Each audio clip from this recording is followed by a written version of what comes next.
The first book of Samuel, chapter 1. The birth of Samuel.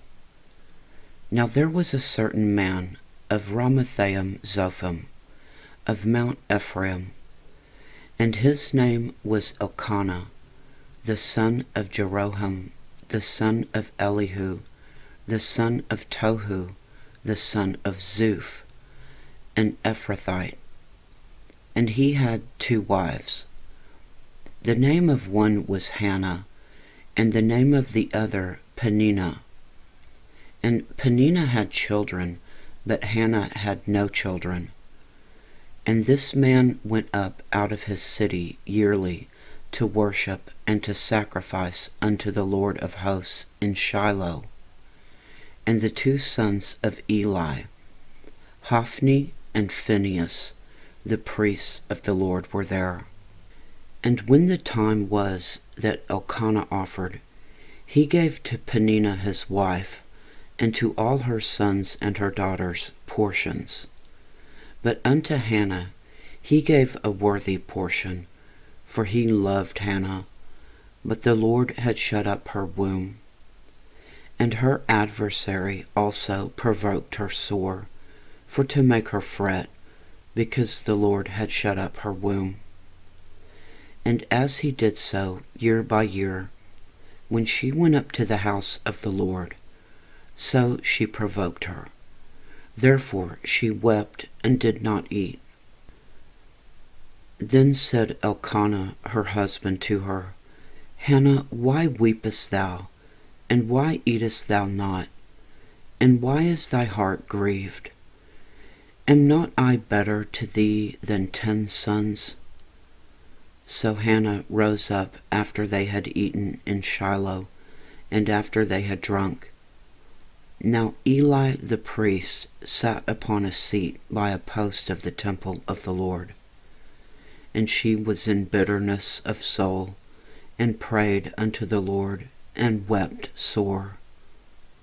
And she vowed a vow, and said, O Lord of hosts, if thou wilt indeed look on the affliction of thine handmaid, and remember me, and not forget thine handmaid, but wilt give unto thine handmaid a man-child, then I will give him unto the Lord all the days of his life, and there shall no razor come upon his head.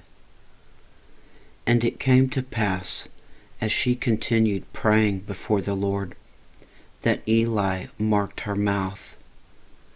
Now Hannah, she spake in her heart, only her lips moved, but her voice was not heard. Therefore Eli thought she had been drunken. And Eli said unto her, How long wilt thou be drunken? Put away thy wine from thee.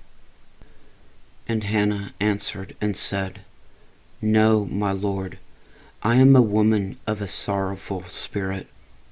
I have drunk neither wine nor strong drink, but have poured out my soul before the Lord. Count not thine handmaid for a daughter of Belial, for out of the abundance of my complaint and grief have I spoken hitherto.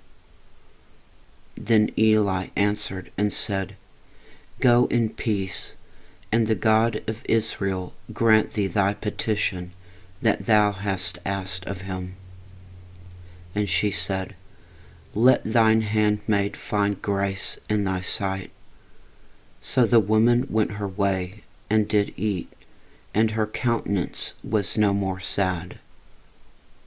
And they rose up in the morning early, and worshipped before the Lord, and returned, and came to their house to Ramah. And Elkanah knew Hannah his wife, and the Lord remembered her. Wherefore it came to pass, when the time was come about after Hannah had conceived, that she bare a son, and called his name Samuel, saying, Because I have asked him of the Lord. Samuel given to the Lord. And the man Elkanah and all his house went up to offer unto the Lord the yearly sacrifice and his vow.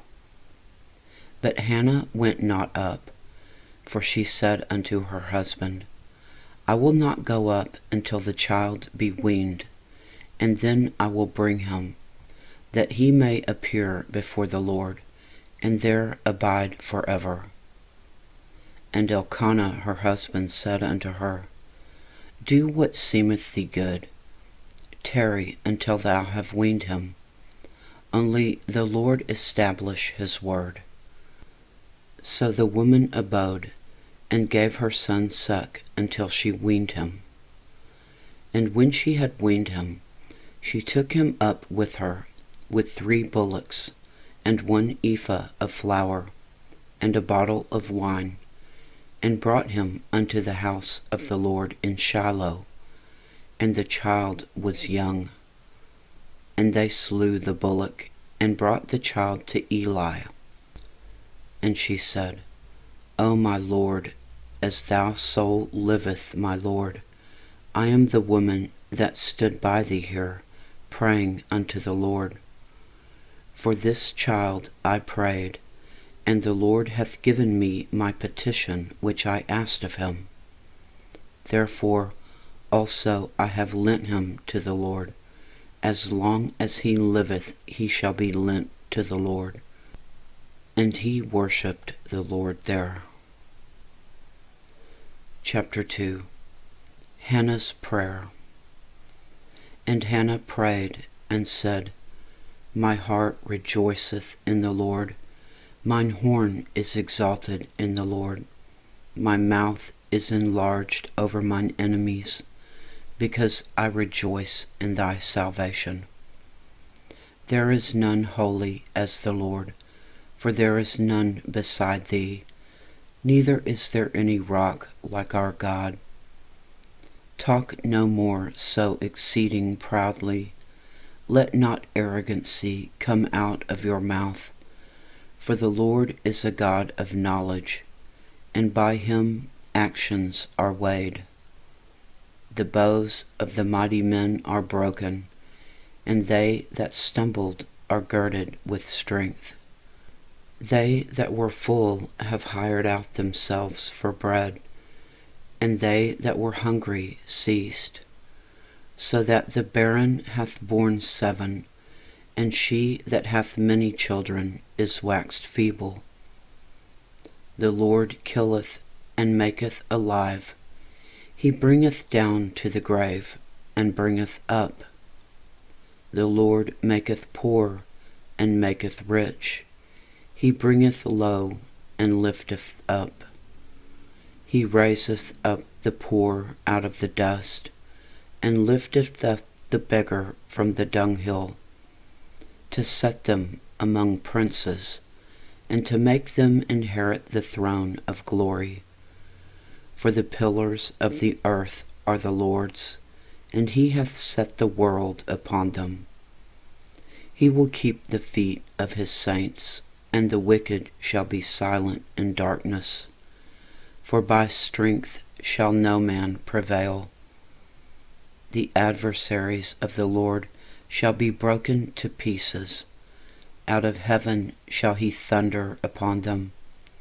The Lord shall judge the ends of the earth, and he shall give strength unto his king, and exalt the horn of his anointed. And Elkanah went to Ramah to his house, and the child did minister unto the Lord before Eli the priest. Eli's worthless sons. Now the sons of Eli were the sons of Belial. They knew not the Lord. And the priest's custom with the people was that when any man offered sacrifice, the priest's servants came, while the flesh was in seething, with a flesh hook of 3/10 in his hand.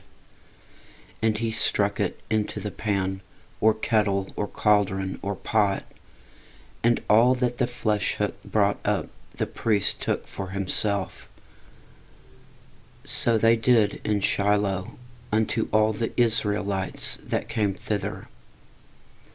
Also, before they burnt the fat, the priest's servants came, and said to the man that sacrificed, Give flesh to roast for the priest, for he will not have sodden flesh of thee, but raw.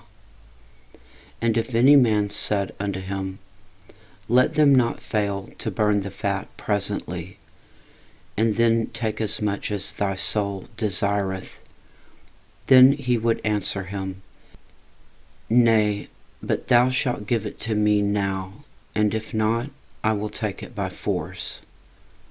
Wherefore the sin of the young men was very great before the Lord, for men abhorred the offering of the Lord. But Samuel ministered before the Lord, being a child, girded with a linen ephod. Moreover, his mother made him a little coat, and brought it to him from year to year, when she came up with her husband to offer the yearly sacrifice. And Eli blessed Elkanah and his wife, and said, The Lord give thee seed of this woman for the loan which is lent to the Lord. And they went unto their own home. And the Lord visited Hannah, so that she conceived, and bare 3 sons and 2 daughters. And the child Samuel grew before the Lord. Eli rebukes his sons. Now Eli was very old, and heard all that his sons did unto Israel, and how they lay with the women that assembled at the door of the tabernacle of the congregation. And he said unto them, Why do ye such things? For I hear of your evil dealings by all this people. Nay, my sons, for it is no good report that I hear. Ye make the Lord's people to transgress. If one man sin against another, the judge shall judge him. But if a man sin against the Lord, who shall entreat for him? Notwithstanding, they hearkened not unto the voice of their father, because the Lord would slay them. And the child Samuel grew on, and was in favor both with the Lord and also with men. The Lord rejects Eli's household. And there came a man of God unto Eli, and said unto him, Thus saith the Lord, Did I plainly appear unto the house of thy father, when they were in Egypt in Pharaoh's house? And did I choose him out of all the tribes of Israel to be my priest, to offer upon mine altar, to burn incense, to wear an ephod before me? And did I give unto the house of thy father all the offerings made by fire of the children of Israel? Wherefore kick ye at my sacrifice and at mine offering, which I have commanded in my habitation, and honourest thy sons above me, to make yourselves fat with the chiefest of all the offerings of Israel my people. Wherefore the Lord God of Israel saith, I said indeed that thy house and the house of thy father should walk before me forever. But now the Lord saith, Be it far from me, for them that honour me I will honour, and they that despise me shall be lightly esteemed. Behold, the days come that I will cut off thine arm, and the arm of thy father's house, that there shall not be an old man in thine house. And thou shalt see an enemy in my habitation, and in all the wealth which God shall give Israel, and there shall not be an old man in thine house forever. And the man of thine whom I shall not cut off from mine altar shall be to consume thine eyes, and to grieve thine heart, and all the increase of thine house shall die in the flower of their age. And this shall be a sign unto thee that shall come upon thy 2 sons, on Hophni and Phinehas. In one day they shall die, both of them. And I will raise me up a faithful priest, that shall do according to that which is in mine heart and in my mind. And I will build him a sure house, and he shall walk before mine anointed forever. And it shall come to pass, that every one that is left in thine house shall come and crouch to him for a piece of silver and a morsel of bread, and shall say, Put me, I pray thee, into one of the priest's offices, that I may eat a piece of bread. Chapter 3. The Lord calls Samuel. And the child Samuel ministered unto the Lord before Eli. And the word of the Lord was precious in those days. There was no open vision. And it came to pass at that time, when Eli was laid down in his place, and his eyes began to wax dim, that he could not see. And ere the lamp of God went out in the temple of the Lord, where the ark of God was, and Samuel was laid down to sleep, that the Lord called Samuel, and he answered, Here am I. And he ran unto Eli, and said, Here am I, for thou calledst me. And he said, I called not. Lie down again. And he went and lay down. And the Lord called yet again Samuel. And Samuel arose and went to Eli, and said, Here am I, for thou didst call me. And he answered, I called not, my son. Lie down again. Now Samuel did not yet know the Lord, neither was the word of the Lord yet revealed unto him. And the Lord called Samuel again the 3rd time. And he arose and went to Eli, and said, Here am I, for thou didst call me. And Eli perceived that the Lord had called the child.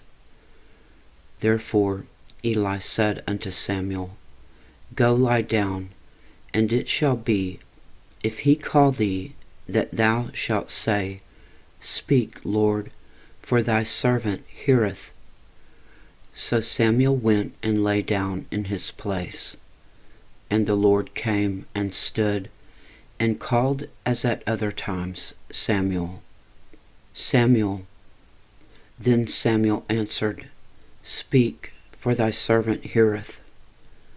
And the Lord said to Samuel, Behold, I will do a thing in Israel, at which both the ears of every one that heareth it shall tingle. In that day I will perform against Eli all things which I have spoken concerning his house. When I begin, I will also make an end. For I have told him that I will judge his house forever for the iniquity which he knoweth, because his sons made themselves vile, and he restrained them not.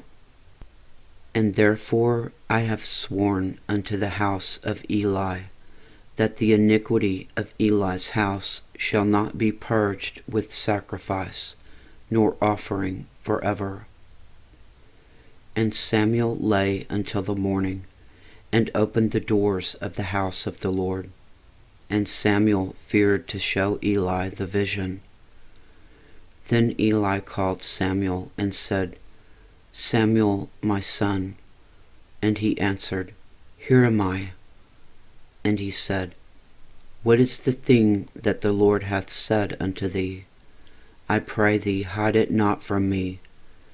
God do so to thee, and more also, if thou hide anything from me of all the things that he said unto thee. And Samuel told him every whit, and hid nothing from him. And he said, It is the Lord. Let him do what seemeth him good. And Samuel grew, and the Lord was with him, and did let none of his words fall to the ground. And all Israel, from Dan even to Beersheba, knew that Samuel was established to be a prophet of the Lord. And the Lord appeared again in Shiloh, for the Lord revealed himself to Samuel in Shiloh by the word of the Lord. Chapter 4. The Philistines capture the ark. And the word of Samuel came to all Israel. Now Israel went out against the Philistines to battle, and pitched beside Ebenezer, and the Philistines pitched in Aphek. And the Philistines put themselves in array against Israel, and when they joined battle, Israel was smitten before the Philistines, and they slew of the army in the field about 4,000 men. And when the people were come into the camp, the elders of Israel said, Wherefore hath the Lord smitten us today before the Philistines? Let us fetch the ark of the covenant of the Lord out of Shiloh unto us, that when it cometh among us, it may save us out of the hand of our enemies. So the people sent to Shiloh, that they might bring from thence the ark of the covenant of the Lord of hosts, which dwelleth between the cherubims. And the two sons of Eli, Hophni and Phinehas, were there with the ark of the covenant of God. And when the ark of the covenant of the Lord came into the camp, all Israel shouted with a great shout, so that the earth rang again. And when the Philistines heard the noise of the shout, they said, What meaneth the noise of this great shout in the camp of the Hebrews? And they understood that the ark of the Lord was come into the camp. And the Philistines were afraid, for they said, God is come into the camp. And they said, Woe unto us! For there hath not been such a thing heretofore. Woe unto us!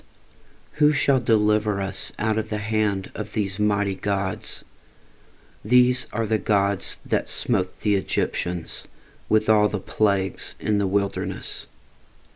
Be strong, and quit yourselves like men, O ye Philistines, that ye be not servants unto the Hebrews, as they have been unto you. Quit yourselves like men and fight. And the Philistines fought, and Israel was smitten, and they fled every man into his tent. And there was a very great slaughter, for there fell of Israel 30,000 footmen. And the ark of God was taken, and the two sons of Eli, Hophni and Phinehas, were slain. The death of Eli. And there ran a man of Benjamin out of the army, and came to Shiloh the same day with his clothes rent, and with earth upon his head. And when he came, lo, Eli sat upon a seat by the wayside watching, for his heart trembled for the ark of God. And when the man came into the city, and told it, all the city cried out. And when Eli heard the noise of the crying, he said, What meaneth the noise of this tumult? And the man came in hastily, and told Eli. Now Eli was 98 years old, and his eyes were dim, that he could not see. And the man said unto Eli, I am he that came out of the army, and I fled today out of the army. And he said, What is there done, my son? And the messenger answered and said, Israel is fled before the Philistines, And there hath been also a great slaughter among the people, and thy 2 sons also, Hophni and Phinehas, are dead, and the ark of God is taken. And it came to pass, when he made mention of the ark of God, that he fell from off the seat backward by the side of the gate, and his neck brake, and he died. For he was an old man and heavy, and he had judged Israel 40 years. And his daughter-in-law, Phinehas's wife, was with child, near to be delivered.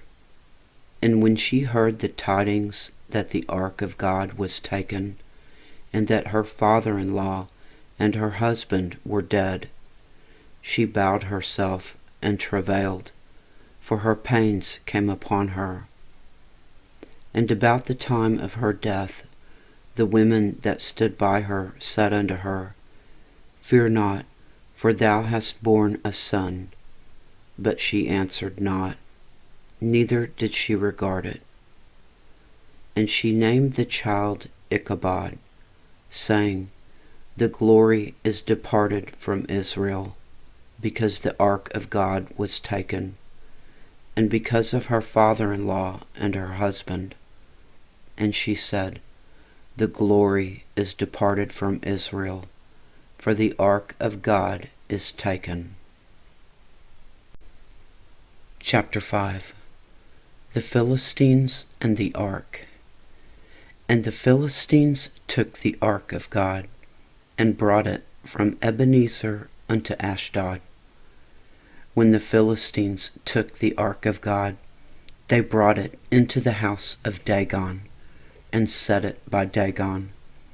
And when they of Ashdod arose early on the morrow, behold, Dagon was fallen upon his face to the earth before the ark of the Lord.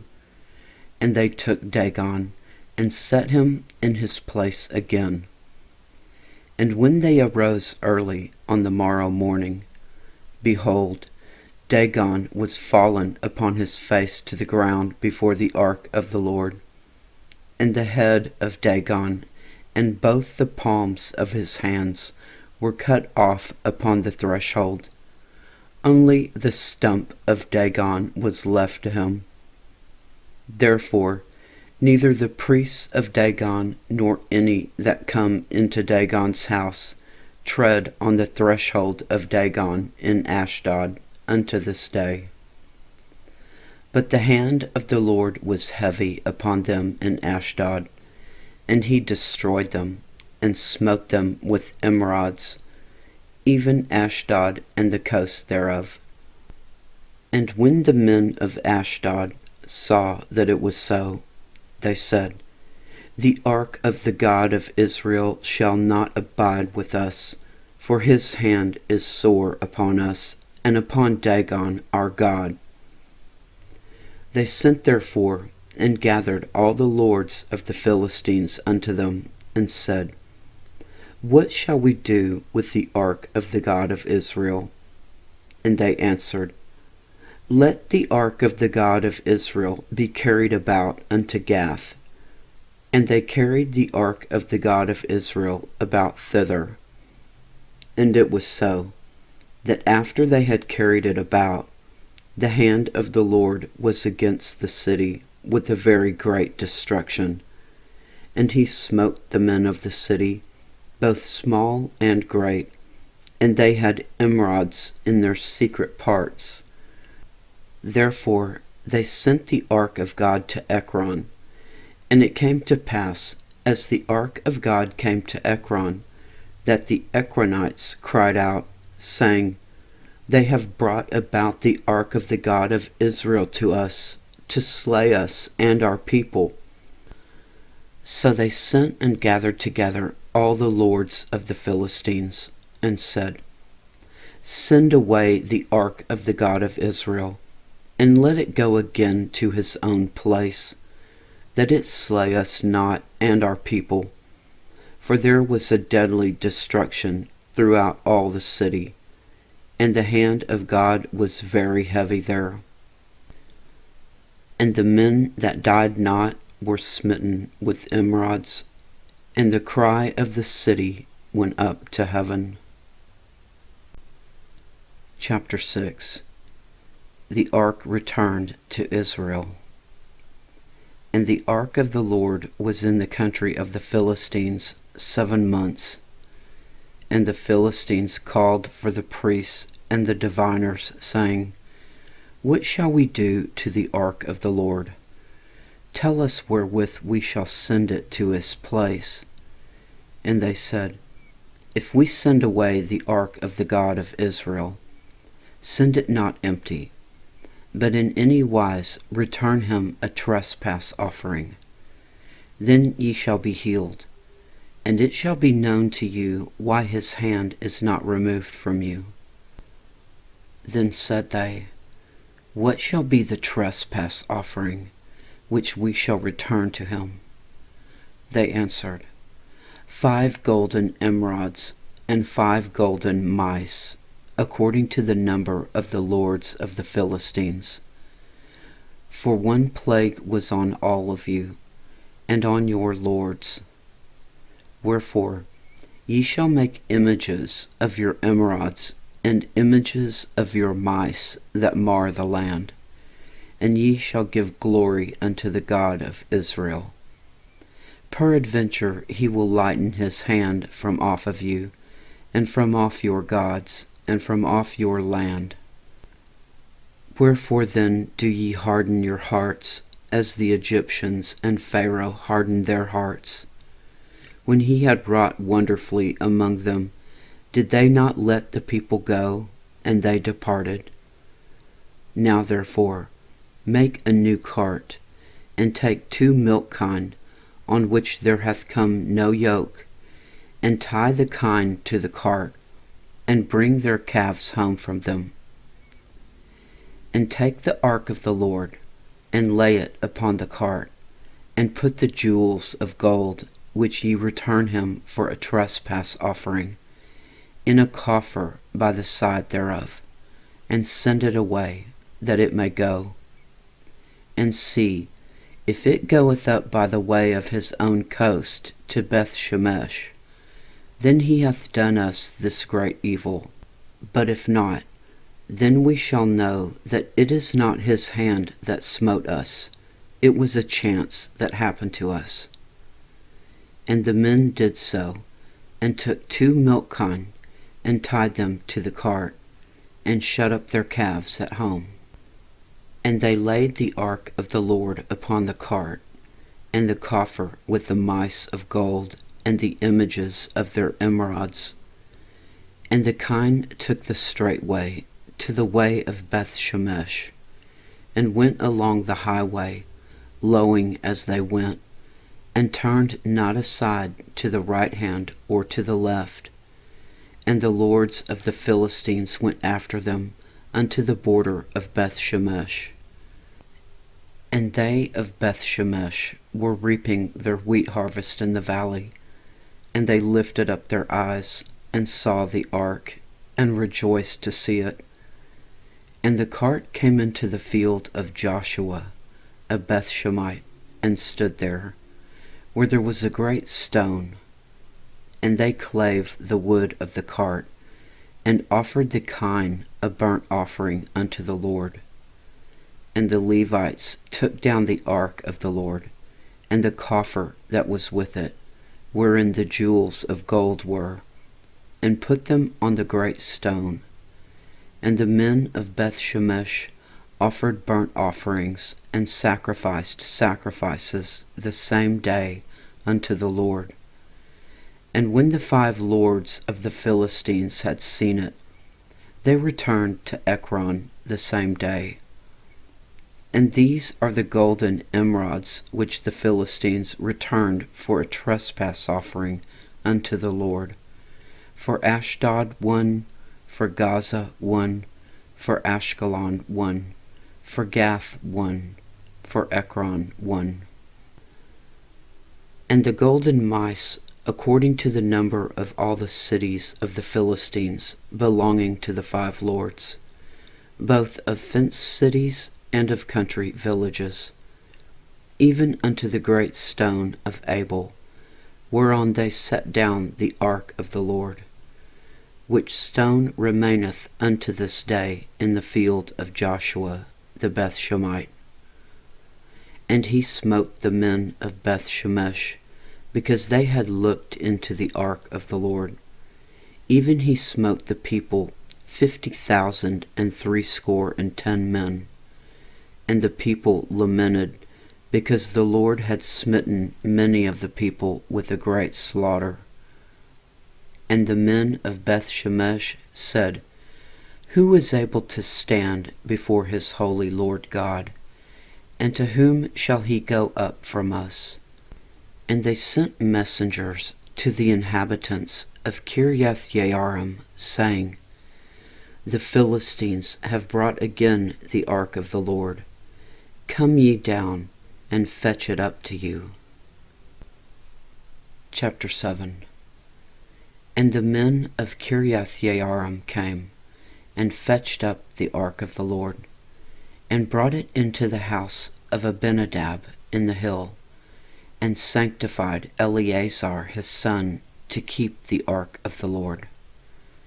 And it came to pass, while the ark abode in Kiriath-Jearim, that the time was long, for it was 20 years, and all the house of Israel lamented after the Lord.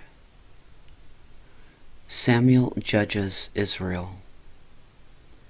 And Samuel spake unto all the house of Israel, saying, If ye do return unto the Lord with all your hearts, then put away the strange gods of Ashtaroth from among you, and prepare your hearts unto the Lord, and serve him only, and he will deliver you out of the hand of the Philistines.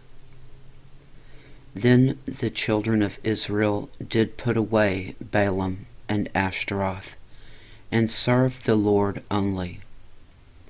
And Samuel said, Gather all Israel to Mizpah, and I will pray for you unto the Lord.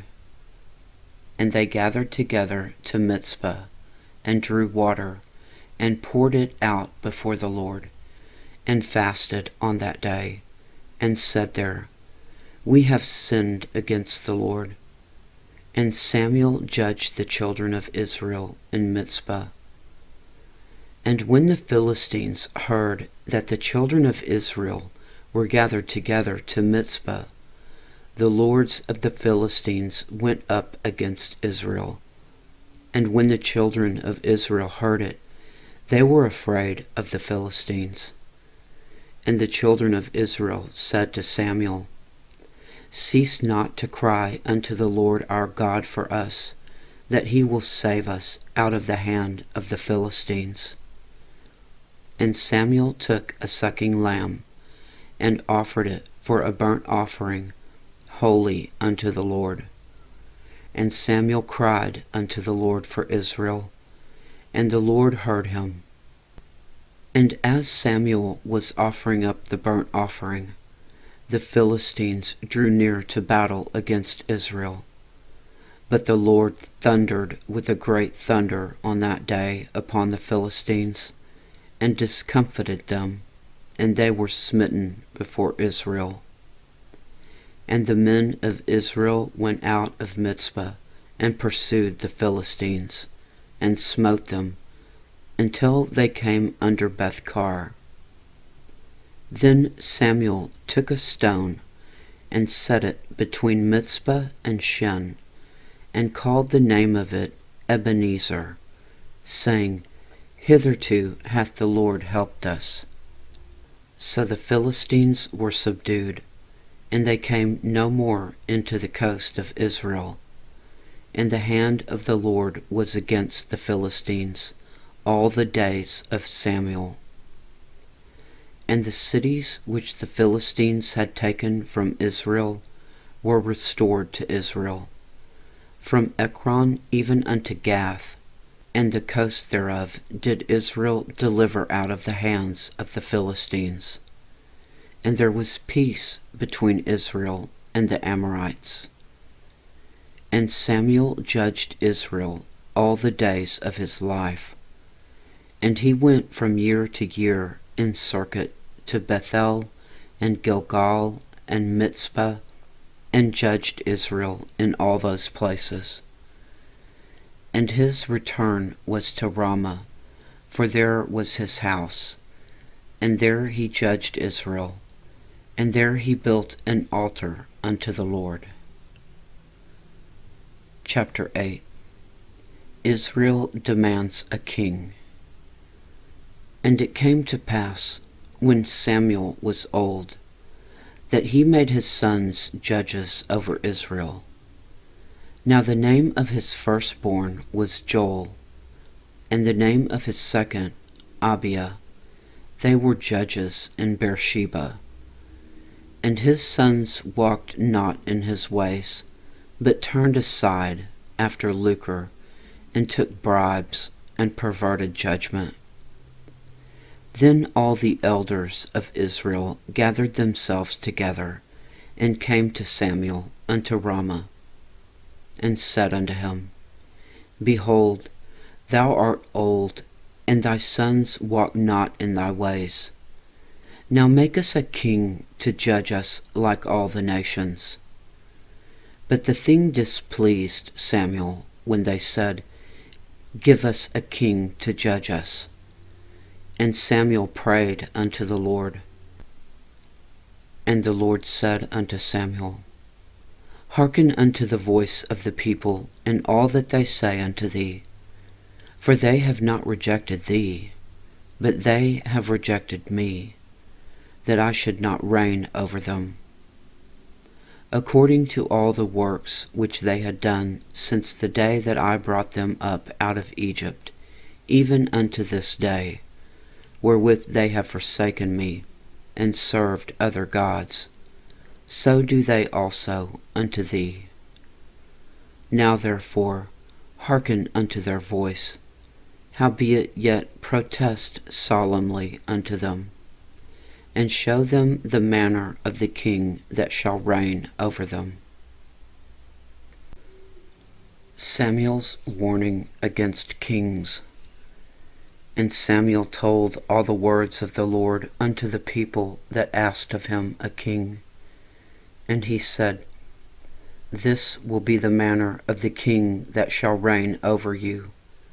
He will take your sons, and appoint them for himself, for his chariots, and to be his horsemen. And some shall run before his chariots. And he will appoint him captains over thousands, and captains over 50s, and will set them to ear his ground, and to reap his harvest, and to make his instruments of war, and instruments of his chariots. And he will take your daughters to be confectionaries, and to be cooks, and to be bakers. And he will take your fields, and your vineyards, and your olive yards, even the best of them, and give them to his servants. And he will take the 10th of your seed, and of your vineyards, and give them to his officers, and to his servants. And he will take your men servants, and your maidservants, and your goodliest young men, and your asses, and put them to his work. And he will take the 10th of your sheep, and ye shall be his servants. And ye shall cry out in that day because of your king, which ye shall have chosen you. And the Lord will not hear you in that day. The Lord grants Israel's request.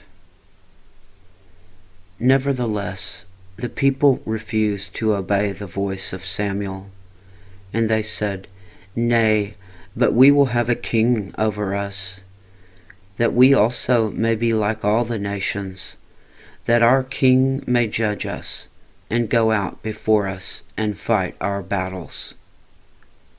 And Samuel heard all the words of the people, and he rehearsed them in the ears of the Lord. And the Lord said to Samuel, Hearken unto their voice, and make them a king. And Samuel said unto the men of Israel, Go ye, every man unto his city. Chapter 9. Saul chosen to be king. Now there was a man of Benjamin, whose name was Kish, the son of Abiel, the son of Zeror, the son of Bechorath, the son of Aphiah, a Benjamite, a mighty man of power. And he had a son whose name was Saul, a choice young man and a goodly.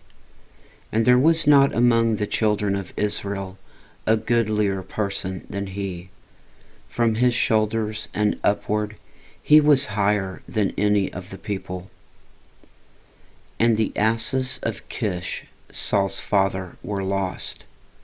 And Kish said to Saul his son, Take now one of the servants with thee, and arise, go seek the asses.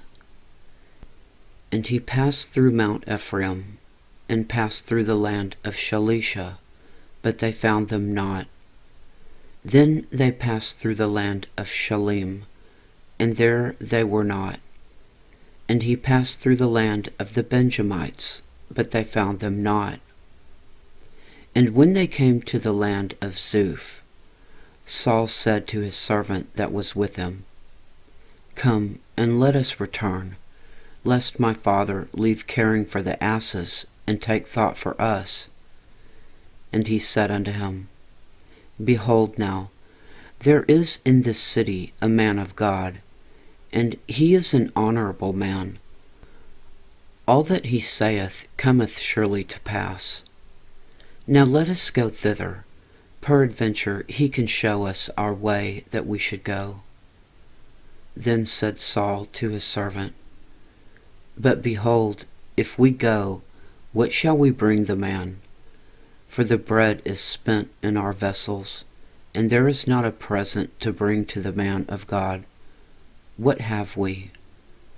And the servant answered Saul again and said, Behold, I have here at hand the 4th part of a shekel of silver, that I will give to the man of God, to tell us our way.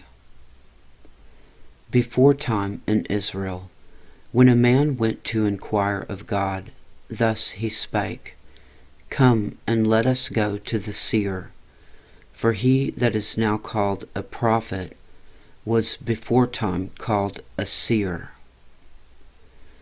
Then said Saul to his servant, Well said, come, let us go. So they went unto the city where the man of God was. And as they went up the hill to the city, they found young maidens going out to draw water, and said unto them, Is the seer here? And they answered them and said, He is. Behold, he is before you.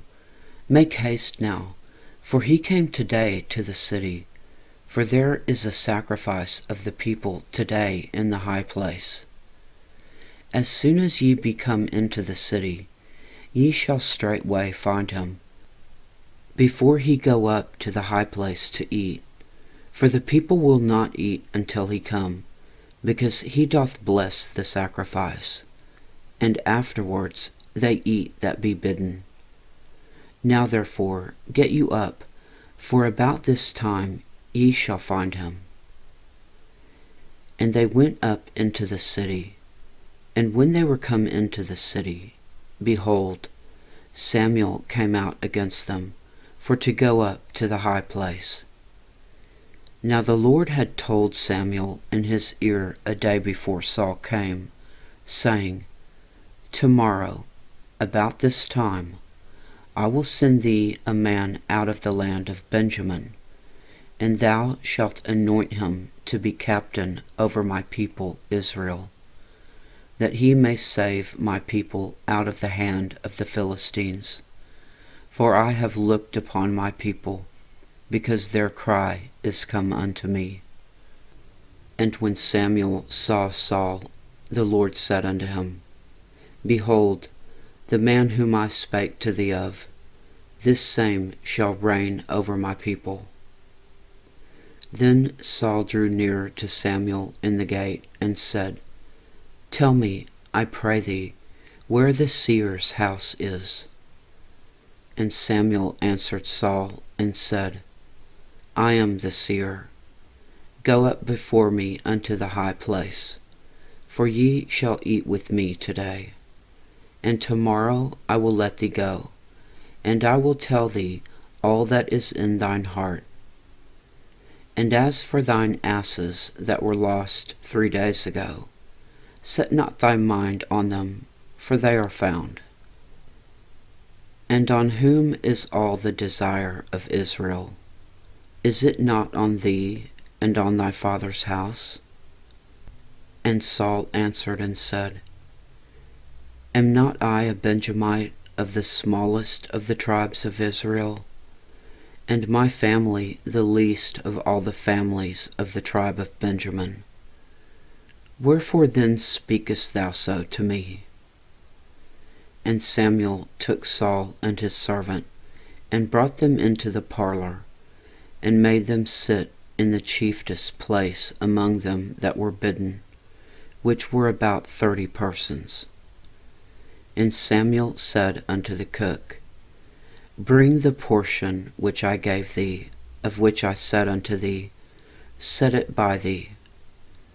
And the cook took up the shoulder, and that which was upon it, and set it before Saul. And Samuel said, Behold that which is left, set it before thee, and eat. For unto this time hath it been kept for thee, since I said, I have invited the people. So Saul did eat with Samuel that day. And when they were come down from the high place into the city, Samuel communed with Saul upon the top of the house. And they arose early, and it came to pass about the spring of the day, that Samuel called Saul to the top of the house, saying, Up, that I may send thee away. And Saul arose, and they went out both of them, he and Samuel, abroad. And as they were going down to the end of the city, Samuel said to Saul, Bid the servant pass on before us. And he passed on. But stand thou still a while, that I may show thee the word of God. Chapter 10. Saul anointed king. Then Samuel took a vial of oil, and poured it upon his head, and kissed him, and said, Is it not because the Lord hath anointed thee to be captain over his inheritance? When thou art departed from me today, then thou shalt find 2 men by Rachel's sepulchre in the border of Benjamin at Zelzah. And they will say unto thee, The asses which thou wentest to seek are found. And lo, thy father hath left the care of the asses, and sorroweth for you, saying, What shall I do for my son?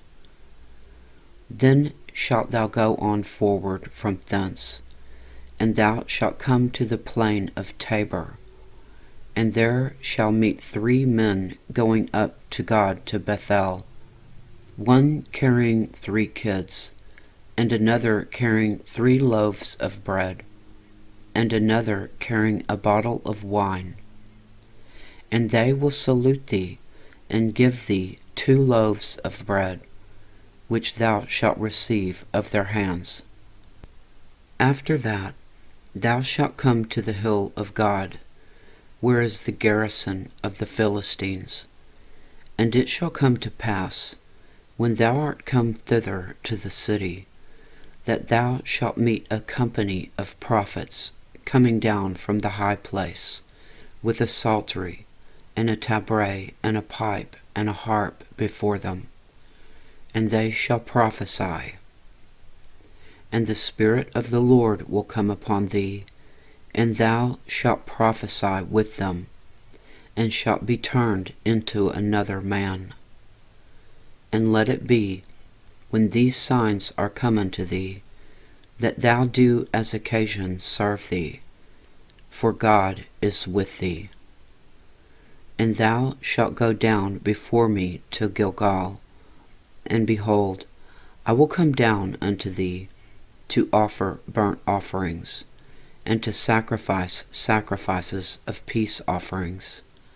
7 days shalt thou tarry, till I come to thee, and show thee what thou shalt do. And it was so, that when he had turned his back to go from Samuel, God gave him another heart, and all those signs came to pass that day. And when they came thither to the hill, behold, a company of prophets met him, and the Spirit of God came upon him, and he prophesied among them. And it came to pass, when all that knew him beforetime saw that, behold, he prophesied among the prophets, then the people said one to another, What is this that is come upon the son of Kish? Is Saul also among the prophets? And one of the same place answered and said, But who is their father? Therefore it became a proverb, Is Saul also among the prophets? And when he had made an end of prophesying, he came to the high place. And Saul's uncle said unto him and to his servant, Whither went ye? And he said, To seek the asses. And when we saw that they were nowhere, we came to Samuel. And Saul's uncle said, Tell me, I pray thee, what Samuel said unto you. And Saul said unto his uncle, He told us plainly that the asses were found.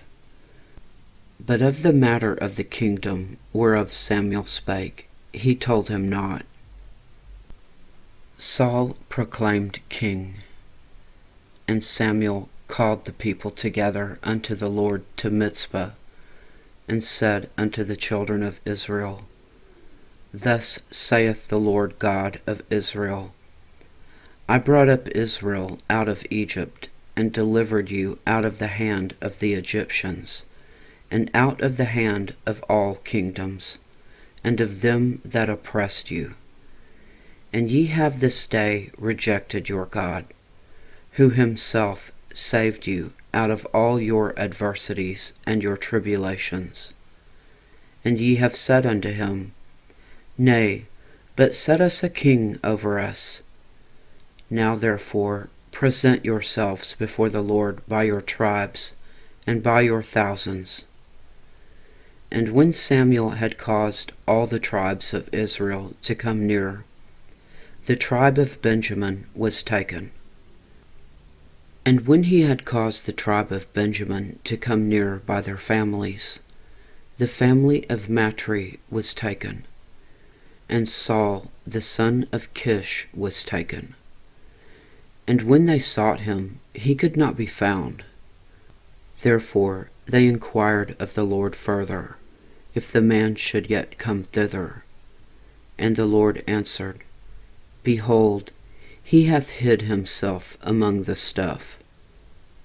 And they ran and fetched him thence. And when he stood among the people, he was higher than any of the people from his shoulders and upward. And Samuel said to all the people, See ye him whom the Lord hath chosen, that there is none like him among all the people. And all the people shouted and said, God save the king. Then Samuel told the people the manner of the kingdom, and wrote it in a book, and laid it up before the Lord. And Samuel sent all the people away, every man to his house. And Saul also went home to Gibeah, And there went with him a band of men whose hearts God had touched. But the children of Belial said, How shall this man save us? And they despised him, and brought him no presents, but he held his peace. Chapter 11. Saul defeats the Ammonites.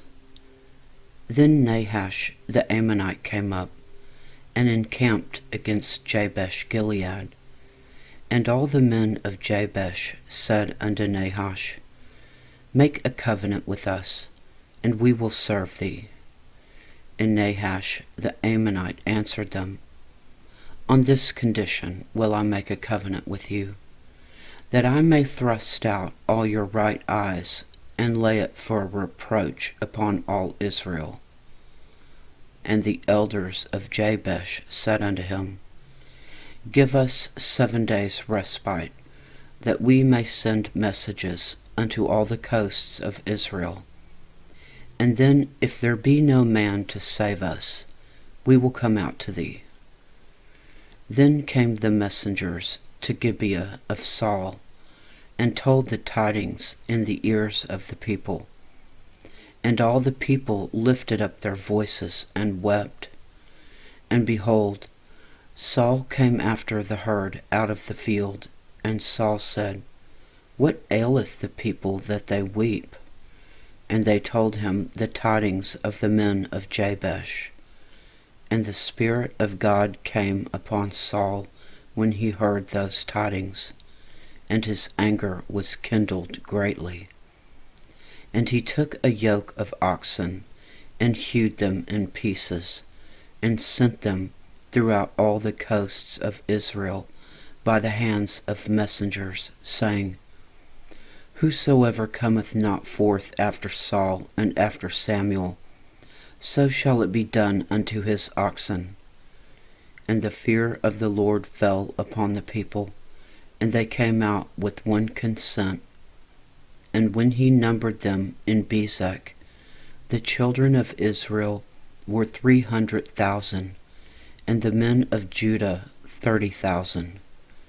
And they said unto the messengers that came, Thus shall ye say unto the men of Jabesh-Gilead, Tomorrow, by that time the sun be hot, ye shall have help. And the messengers came and showed it to the men of Jabesh, and they were glad. Therefore the men of Jabesh said, Tomorrow we will come out unto you, and ye shall do with us all that seemeth good unto you. And it was so on the morrow, that Saul put the people in 3 companies, and they came into the midst of the host in the morning watch, and slew the Ammonites until the heat of the day. And it came to pass that they which remained were scattered, so that 2 of them were not left together. The kingdom is renewed. And the people said unto Samuel, Who is he that said, Shall Saul reign over us? Bring the men, that we may put them to death. And Saul said, There shall not a man be put to death this day, for today the Lord hath wrought salvation in Israel. Then said Samuel to the people, Come, and let us go to Gilgal, and renew the kingdom there. And all the people went to Gilgal, and there they made Saul king before the Lord in Gilgal. And there they sacrificed sacrifices of peace offerings before the Lord. And there Saul and all the men of Israel rejoiced greatly. Chapter 12. Samuel's farewell address. And Samuel said unto all Israel, Behold, I have hearkened unto your voice in all that ye said unto me, and have made a king over you. And now, behold, the king walketh before you, and I am old and grey-headed, and behold, my sons are with you, And I have walked before you from my childhood unto this day. Behold, here I am, witness against me before the Lord, and before his anointed.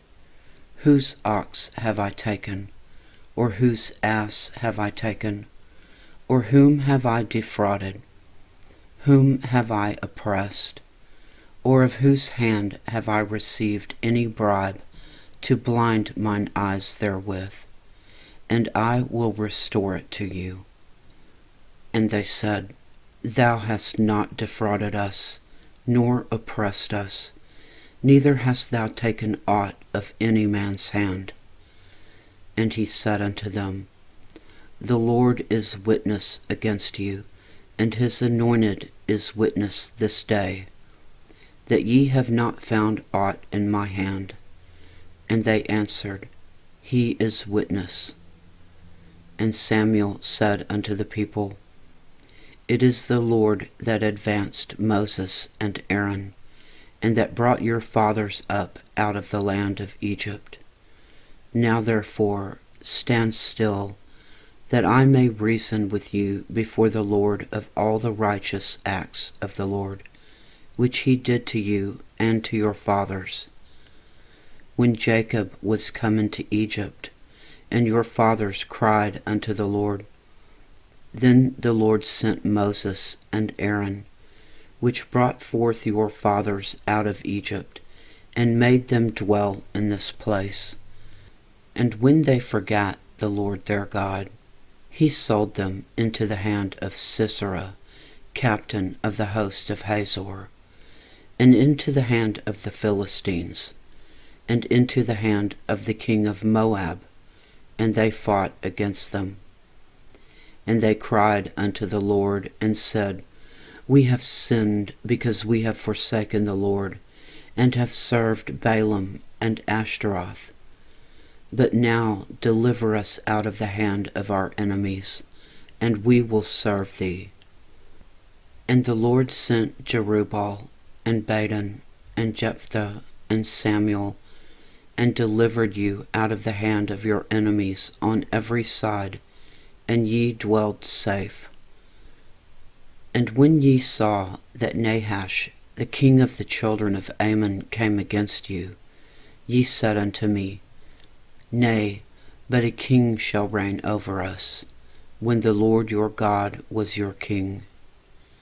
Now therefore, behold the king whom ye have chosen, and whom ye have desired, and behold, the Lord hath set a king over you.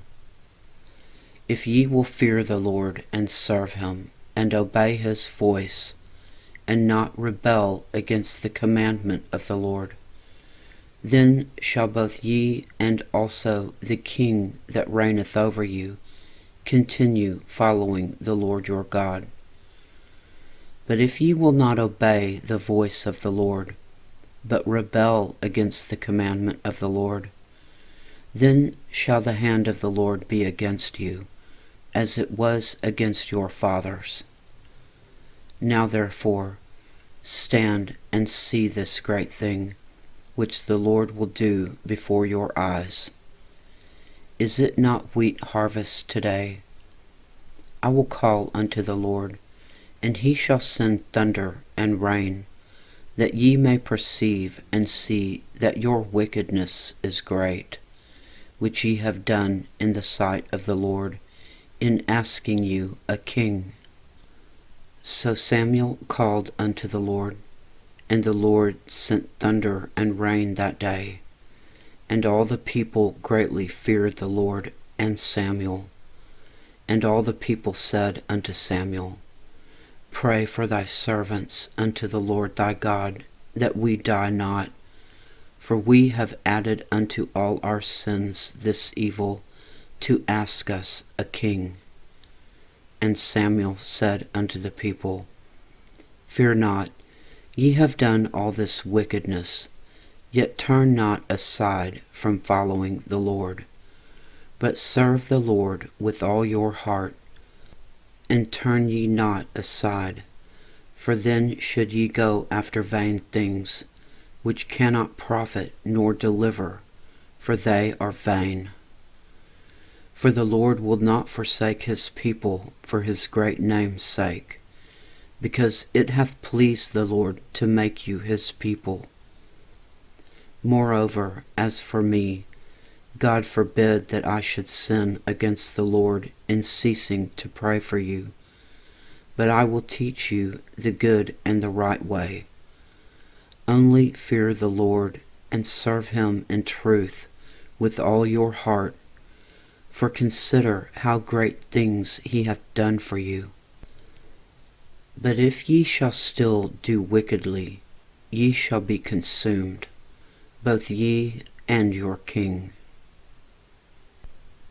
Chapter 13. Saul fights the Philistines.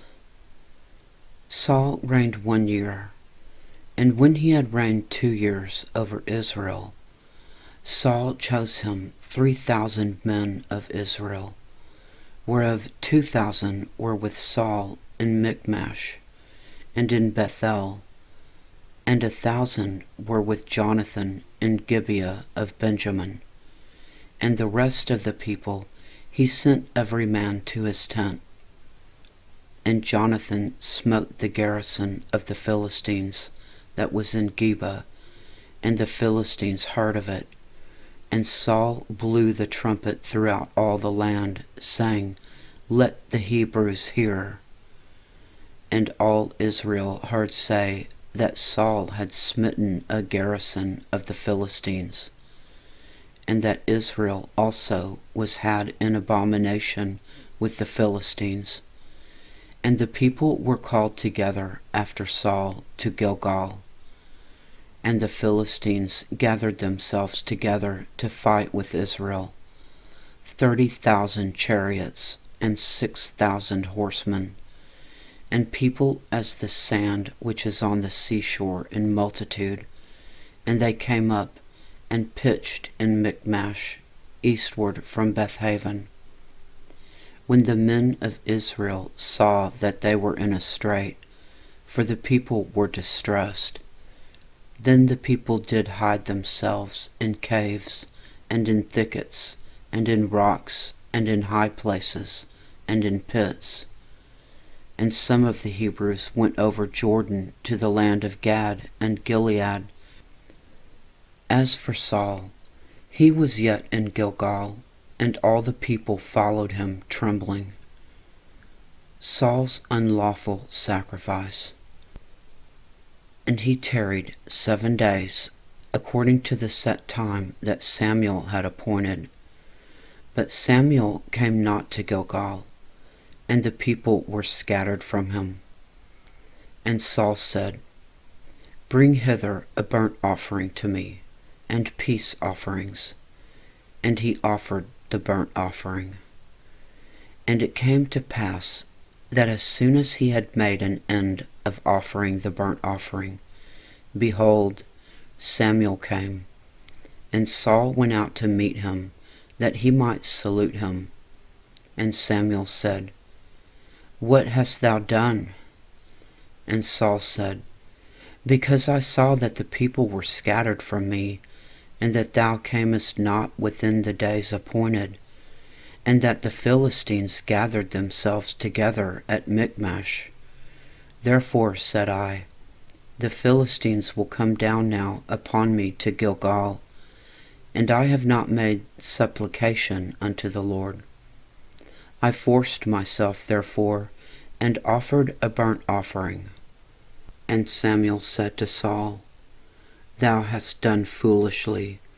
Thou hast not kept the commandment of the Lord thy God, which he commanded thee. For now would the Lord have established thy kingdom upon Israel forever. But now thy kingdom shall not continue. The Lord hath sought him a man after his own heart, and the Lord hath commanded him to be captain over his people, because thou hast not kept that which the Lord commanded thee. And Samuel arose, and gat him up from Gilgal unto Gibeah of Benjamin. And Saul numbered the people that were present with him, about 600 men. And Saul and Jonathan his son, and the people that were present with them, abode in Gibeah of Benjamin. But the Philistines encamped in Michmash. And the spoilers came out of the camp of the Philistines in 3 companies. One company turned unto the way that leadeth to Ophrah, unto the land of Shual. And another company turned the way to Beth-horon. And another company turned to the way of the border that looked to the valley of Zeboim, toward the wilderness. And there was no smith found throughout all the land of Israel. For the Philistines said, lest the Hebrews make them swords or spears. But all the Israelites went down to the Philistines to sharpen every man his share, and his coulter, and his axe, and his mattock.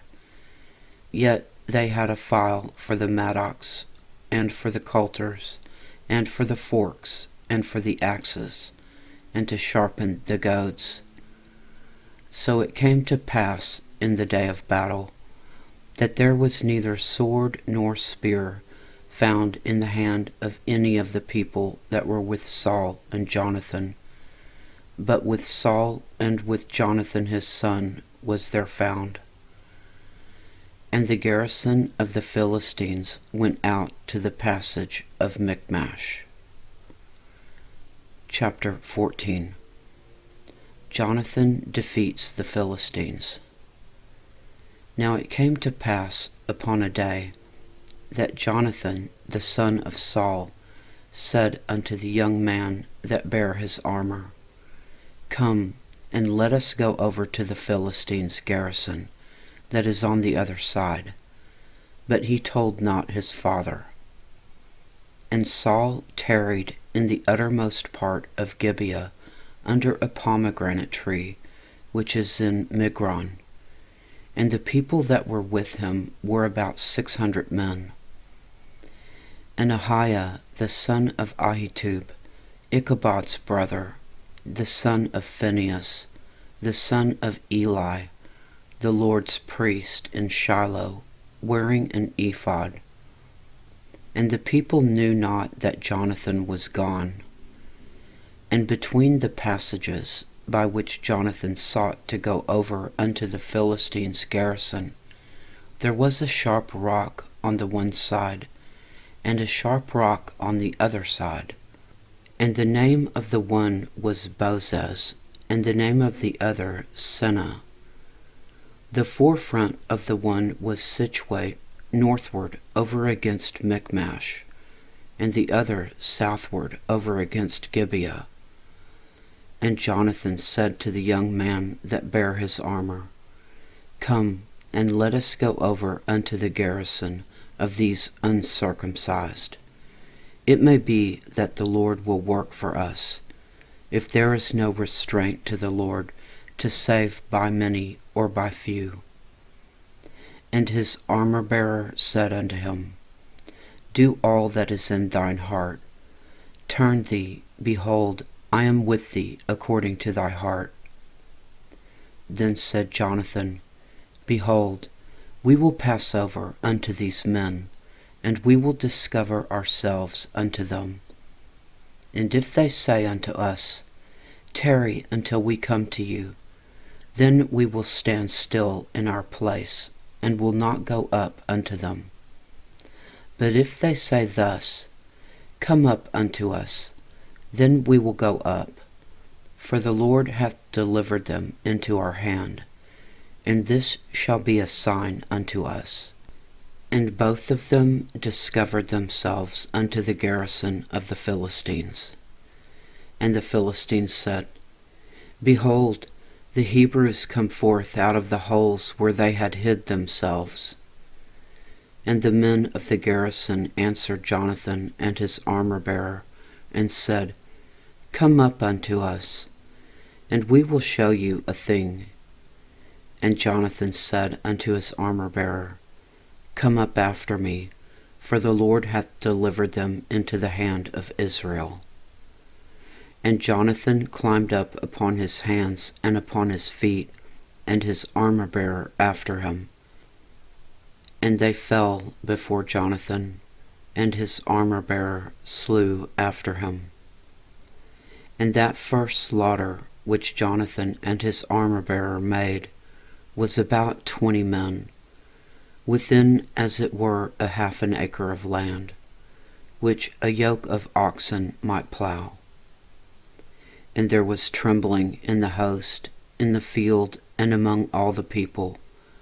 The garrison and the spoilers, they also trembled, and the earth quaked, so it was a very great trembling. And the watchmen of Saul in Gibeah of Benjamin looked, and behold, the multitude melted away, and they went on beating down one another. Then said Saul unto the people that were with him, Number now, and see who is gone from us. And when they had numbered, behold, Jonathan and his armor-bearer were not there. And Saul said unto Ahiah, Bring hither the ark of God. For the ark of God was at that time with the children of Israel. And it came to pass, while Saul talked unto the priest, that the noise that was in the host of the Philistines went on and increased. And Saul said unto the priest, Withdraw thine hand. And Saul and all the people that were with him assembled themselves, and they came to the battle. And behold, every man's sword was against his fellow, and there was a very great discomfiture. Moreover, the Hebrews that were with the Philistines before that time, which went up with them into the camp from the country round about, even they also turned to be with the Israelites that were with Saul and Jonathan. Likewise, all the men of Israel which had hid themselves in Mount Ephraim, when they heard that the Philistines fled, even they also followed hard after them in the battle. So the Lord saved Israel that day, and the battle passed over unto Bethaven. Saul's rash vow. And the men of Israel were distressed that day, for Saul had adjured the people, saying, Cursed be the man that eateth any food until evening, that I may be avenged on mine enemies. So none of the people tasted any food. And all they of the land came to a wood, and there was honey upon the ground. And when the people were come into the wood, behold, the honey dropped. But no man put his hand to his mouth, for the people feared the oath. But Jonathan heard not when his father charged the people with the oath. Wherefore he put forth the end of the rod that was in his hand, and dipped it in a honeycomb, and put his hand to his mouth, and his eyes were enlightened. Then answered one of the people, and said, Thy father straitly charged the people with an oath, saying, Cursed be the man that eateth any food this day. And the people were faint. Then said Jonathan, My father hath troubled the land. See, I pray you, how mine eyes have been enlightened, because I tasted a little of this honey. How much more, if haply the people had eaten freely today of the spoil of their enemies which they found? For had there not been now a much greater slaughter among the Philistines? And they smote the Philistines that day, from Michmash to Ajalon, and the people were very faint. And the people flew upon the spoil, and took sheep, and oxen, and calves, and slew them on the ground, and the people did eat them with the blood. Then they told Saul, saying, Behold, the people sin against the Lord, in that they eat with the blood. And he said, Ye have transgressed. Roll a great stone unto me this day. And Saul said, Disperse yourselves among the people, and say unto them, Bring me hither every man his ox, and every man his sheep, and slay them here, and eat. And sin not against the Lord in eating with the blood. And all the people brought every man his ox with him that night, and slew them there. And Saul built an altar unto the Lord. The same was the first altar that he built unto the Lord. And Saul said, Let us go down after the Philistines by night, and spoil them until the morning light, and let us not leave a man of them. And they said, Do whatsoever seemeth good unto thee. Then said the priest, Let us draw near hither unto God. And Saul asked counsel of God, Shall I go down after the Philistines? Wilt thou deliver them into the hand of Israel? But he answered him not that day. And Saul said, Draw ye near hither all the chief of the people, and know and see wherein this sin hath been done this day. For as the Lord liveth, which saveth Israel, though it be in Jonathan my son, he shall surely die. But there was not a man among all the people that answered him. Then said he unto all Israel, Be ye on one side, and I and Jonathan my son will be on the other side. And the people said unto Saul, Do what seemeth good unto thee. Therefore Saul said unto the Lord God of Israel, Give a perfect lot. And Saul and Jonathan were taken, but the people escaped. And Saul said, Cast lots between me and Jonathan my son. And Jonathan was taken. Then Saul said to Jonathan, Tell me what thou hast done.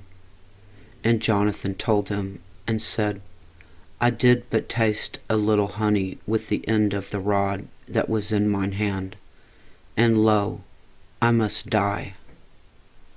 And Saul answered, God do so, and more also, for thou shalt surely die, Jonathan.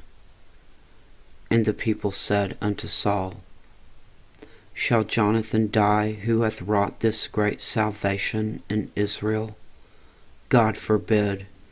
As the Lord liveth, there shall not one hair of his head fall to the ground. For he hath wrought with God this day. So the people rescued Jonathan, that he died not. Then Saul went up from following the Philistines, and the Philistines went to their own place. Saul fights Israel's enemies. So Saul took the kingdom over Israel, and fought against all his enemies on every side, against Moab, and against the children of Ammon, and against Edom, and against the kings of Zobah, and against the Philistines. And whithersoever he turned himself, he vexed them. And he gathered a host, and smote the Amalekites, and delivered Israel out of the hands of them that spoiled them. Now the sons of Saul were Jonathan, and Ishwi, and Melchishua, and the names of his 2 daughters were these: the name of the firstborn Merab, and the name of the younger Michal. And the name of Saul's wife was Ahinoam, the daughter of Ahimaaz. And the name of the captain of his host was Abner, the son of Ner, Saul's uncle. And Kish was the father of Saul. And Ner the father of Abner was the son of Abiel. And there was sore war against the Philistines all the days of Saul. And when Saul saw any strong man, or any valiant man, he took him unto him. Chapter 15. The Lord rejects Saul. Samuel also said unto Saul, The Lord sent me to anoint thee to be king over his people, over Israel. Now therefore, hearken thou unto the voice of the words of the Lord. Thus saith the Lord of hosts, I remember that which Amalek did to Israel, how he laid wait for him in the way, when he came up from Egypt. Now go and smite Amalek, and utterly destroy all that they have, and spare them not, but slay both man and woman, infant and suckling, ox and sheep, camel and ass. And Saul gathered the people together, and numbered them in Telaim, 200,000 footmen, and 10,000 men of Judah. And Saul came to a city of Amalek, and laid wait in the valley.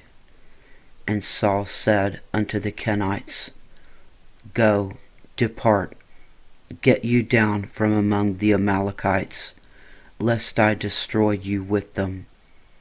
For ye showed kindness to all the children of Israel, when they came up out of Egypt. So the Kenites departed from among the Amalekites.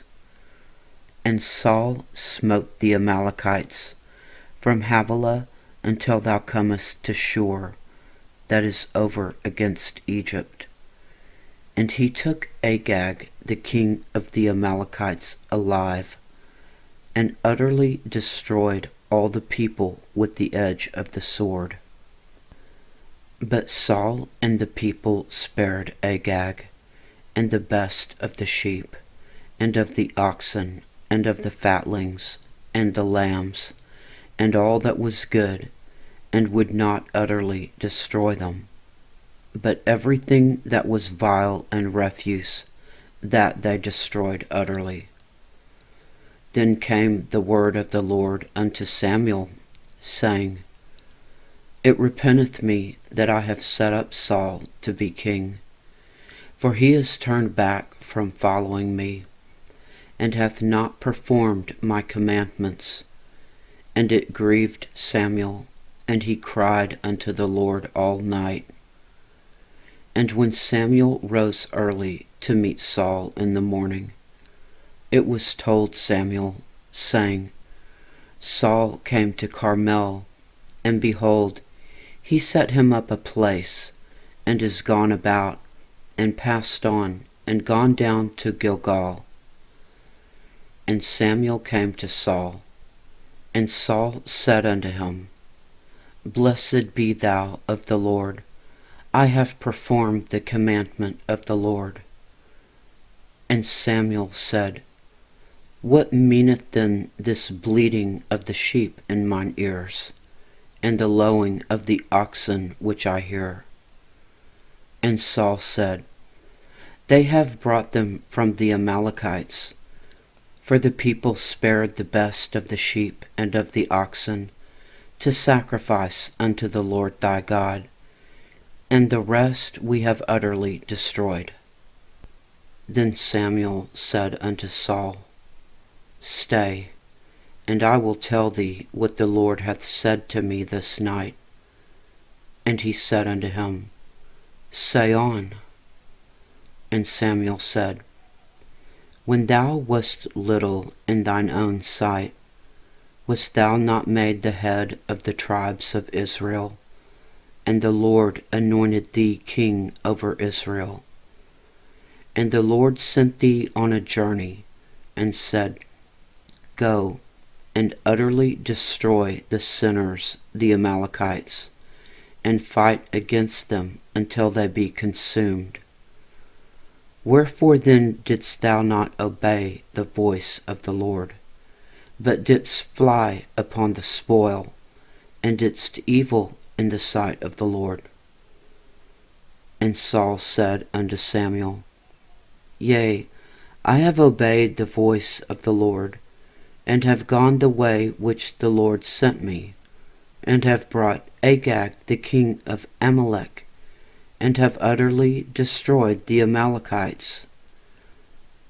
But the people took the spoil, sheep and oxen, the chief of the things which should have been utterly destroyed, to sacrifice unto the Lord thy God in Gilgal. And Samuel said, Hath the Lord as great delight in burnt offerings and sacrifices, as in obeying the voice of the Lord? Behold, to obey is better than sacrifice, and to hearken than the fat of rams. For rebellion is as the sin of witchcraft, and stubbornness is as iniquity and idolatry. Because thou hast rejected the word of the Lord, he hath also rejected thee from being king. And Saul said unto Samuel, I have sinned, for I have transgressed the commandment of the Lord and thy words, because I feared the people and obeyed their voice. Now therefore, I pray thee, pardon my sin, and turn again with me, that I may worship the Lord. And Samuel said unto Saul, I will not return with thee, for thou hast rejected the word of the Lord, and the Lord hath rejected thee from being king over Israel. And as Samuel turned about to go away, he laid hold upon the skirt of his mantle, and it rent. And Samuel said unto him, The Lord hath rent the kingdom of Israel from thee this day, and hath given it to a neighbor of thine that is better than thou. And also the strength of Israel will not lie nor repent, for he is not a man that he should repent. Then he said, I have sinned, yet honor me now, I pray thee, before the elders of my people, and before Israel, and turn again with me, that I may worship the Lord thy God. So Samuel turned again after Saul, and Saul worshipped the Lord. Then said Samuel, Bring ye hither to me Agag the king of the Amalekites. And Agag came unto him delicately. And Agag said, Surely the bitterness of death is past. And Samuel said, As thy sword hath made women childless, so shall thy mother be childless among women. And Samuel hewed Agag in pieces before the Lord in Gilgal. Then Samuel went to Ramah, and Saul went up to his house to Gibeah of Saul. And Samuel came no more to see Saul until the day of his death. Nevertheless, Samuel mourned for Saul, and the Lord repented that he had made Saul king over Israel. Chapter 16.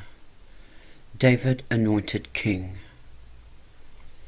And the Lord said unto Samuel, How long wilt thou mourn for Saul, seeing I have rejected him from reigning over Israel? Fill thine horn with oil, and go. I will send thee to Jesse the Bethlehemite, for I have provided me a king among his sons. And Samuel said, How can I go? If Saul hear it, he will kill me. And the Lord said, Take a heifer with thee, and say, I am come to sacrifice to the Lord. And call Jesse to the sacrifice, and I will show thee what thou shalt do. And thou shalt anoint unto me him whom I name unto thee. And Samuel did that which the Lord spake, and came to Bethlehem. And the elders of the town trembled at his coming, and said, Comest thou peaceably? And he said, Peaceably. I am come to sacrifice unto the Lord. Sanctify yourselves, and come with me to the sacrifice. And he sanctified Jesse and his sons, and called them to the sacrifice. And it came to pass, when they were come, that he looked on Eliab, and said, Surely the Lord's anointed is before him. But the Lord said unto Samuel, Look not on his countenance, nor on the height of his stature, because I have refused him. For the Lord seeth not as man seeth. For man looketh on the outward appearance, but the Lord looketh on the heart. Then Jesse called Abinadab, and made him pass before Samuel. And he said, Neither hath the Lord chosen this. Then Jesse made Shammah to pass by, and he said, Neither hath the Lord chosen this. Again Jesse made 7 of his sons to pass before Samuel. And Samuel said unto Jesse, The Lord hath not chosen these. And Samuel said unto Jesse, Are here all thy children? And he said, There remaineth yet the youngest, and behold, he keepeth the sheep. And Samuel said unto Jesse, Send and fetch him, for we will not sit down till he come hither. And he sent, and brought him in. Now he was ruddy, and withal of a beautiful countenance, and goodly to look to. And the Lord said, Arise, anoint him, for this is he. Then Samuel took the horn of oil, and anointed him in the midst of his brethren. And the Spirit of the Lord came upon David from that day forward. So Samuel rose up and went to Ramah. David in Saul's service. But the Spirit of the Lord departed from Saul, and an evil spirit from the Lord troubled him.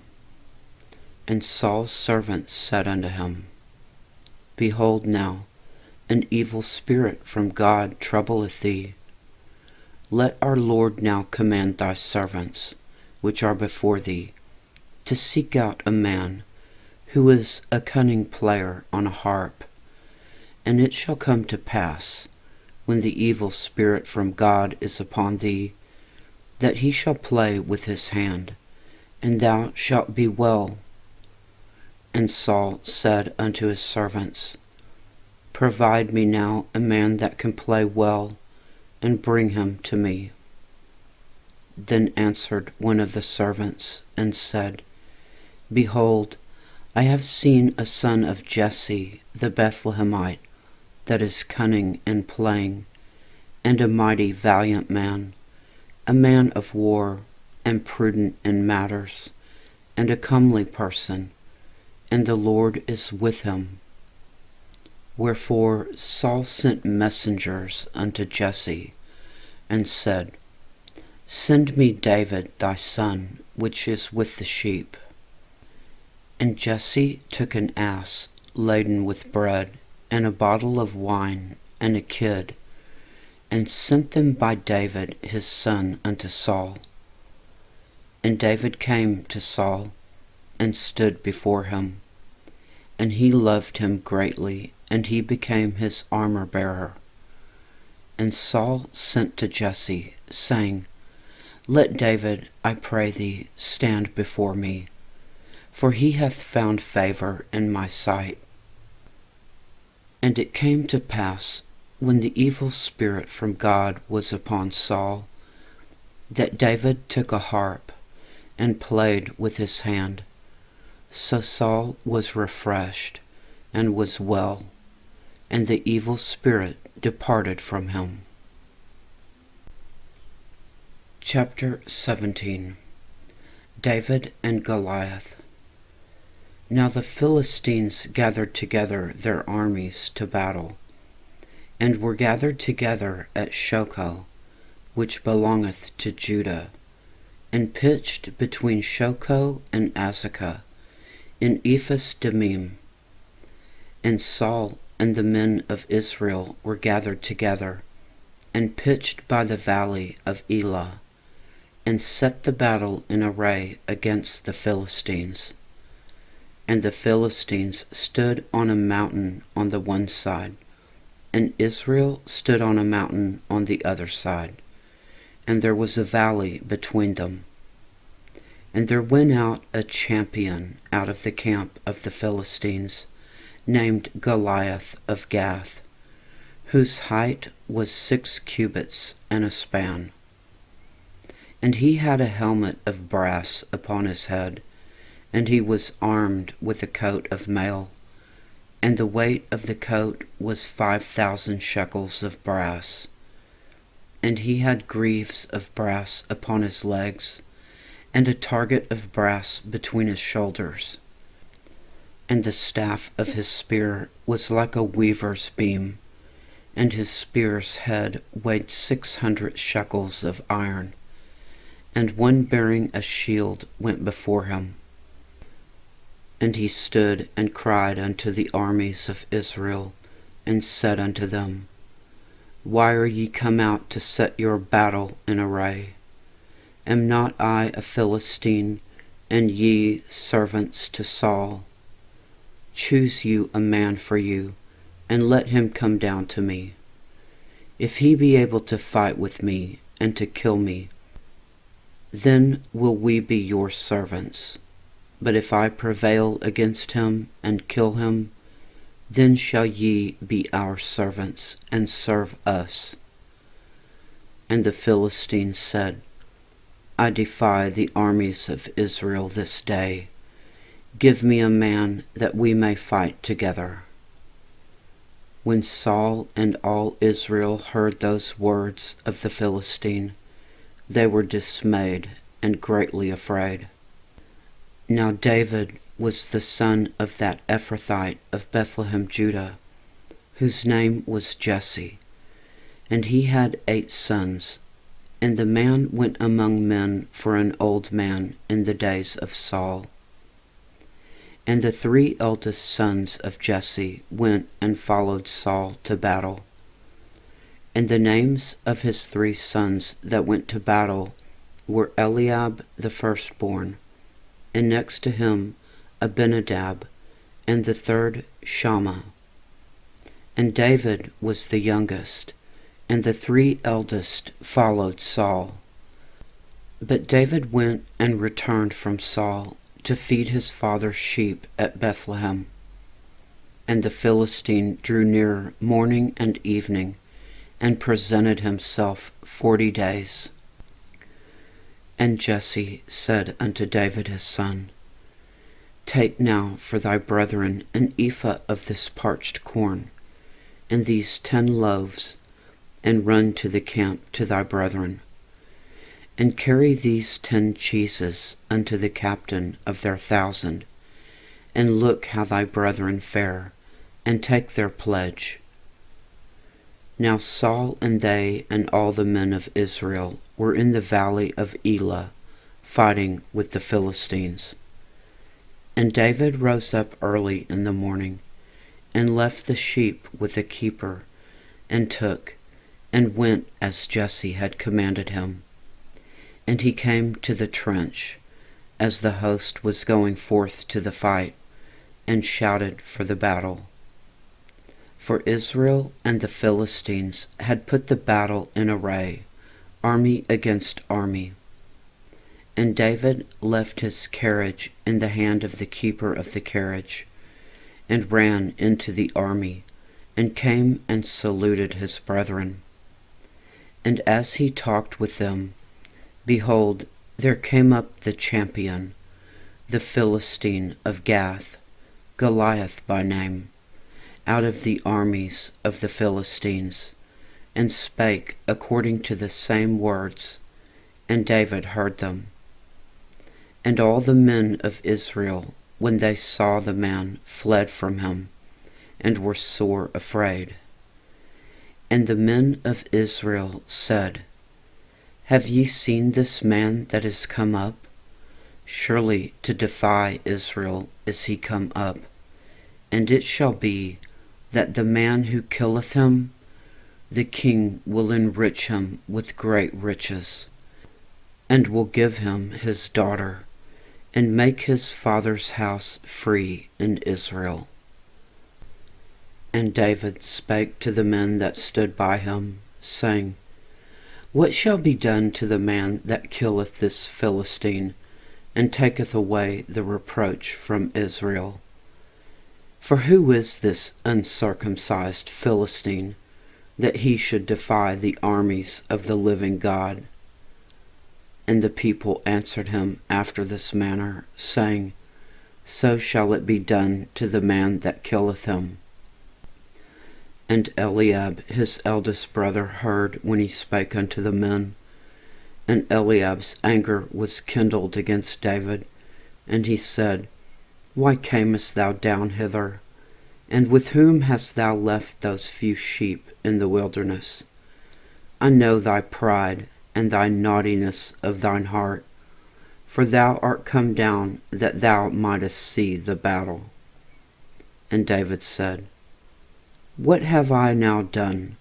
Is there not a cause? And he turned from him toward another, and spake after the same manner. And the people answered him again after the former manner. And when the words were heard which David spake, they rehearsed them before Saul, and he sent for him. And David said to Saul, Let no man's heart fail because of him. Thy servant will go and fight with this Philistine. And Saul said to David, Thou art not able to go against this Philistine to fight with him, for thou art but a youth, and he a man of war from his youth. And David said unto Saul, Thy servant kept his father's sheep, and there came a lion and a bear, and took a lamb out of the flock. And I went after him, and smote him, and delivered it out of his mouth. And when he arose against me, I caught him by his beard, and smote him, and slew him. Thy servant slew both the lion and the bear, and this uncircumcised Philistine shall be as one of them, seeing he hath defiled the armies of the living God. David said moreover, The Lord that delivered me out of the paw of the lion, and out of the paw of the bear, he will deliver me out of the hand of this Philistine. And Saul said unto David, Go, and the Lord be with thee. And Saul armed David with his armor, and he put a helmet of brass upon his head. Also he armed him with a coat of mail. And David girded his sword upon his armor, and he essayed to go, for he had not proved it. And David said unto Saul, I cannot go with these, for I have not proved them. And David put them off him. And he took his staff in his hand, and chose him 5 smooth stones out of the brook, and put them in a shepherd's bag which he had, even in a scrip, and his sling was in his hand, and he drew near to the Philistine. And the Philistine came on and drew near unto David, and the man that bare the shield went before him. And when the Philistine looked about and saw David, he disdained him, for he was but a youth, and ruddy, and of a fair countenance. And the Philistine said unto David, Am I a dog that thou comest to me with staves? And the Philistine cursed David by his gods. And the Philistine said to David, Come to me, and I will give thy flesh unto the fowls of the air, and to the beasts of the field. Then said David to the Philistine, Thou comest to me with a sword, and with a spear, and with a shield. But I come to thee in the name of the Lord of hosts, the God of the armies of Israel, whom thou hast defied. This day will the Lord deliver thee into mine hand, and I will smite thee, and take thine head from thee, and I will give the carcasses of the hosts of the Philistines this day unto the fowls of the air, and to the wild beasts of the earth, that all the earth may know that there is a God in Israel. And all this assembly shall know that the Lord saveth not with sword and spear, for the battle is the Lord's, and he will give you into our hands. And it came to pass, when the Philistine arose, and came and drew nigh to meet David, that David hasted, and ran toward the army to meet the Philistine. And David put his hand in his bag, and took thence a stone, and slang it, and smote the Philistine in his forehead, that the stone sunk into his forehead, and he fell upon his face to the earth. So David prevailed over the Philistine with a sling and with a stone, and smote the Philistine, and slew him. But there was no sword in the hand of David.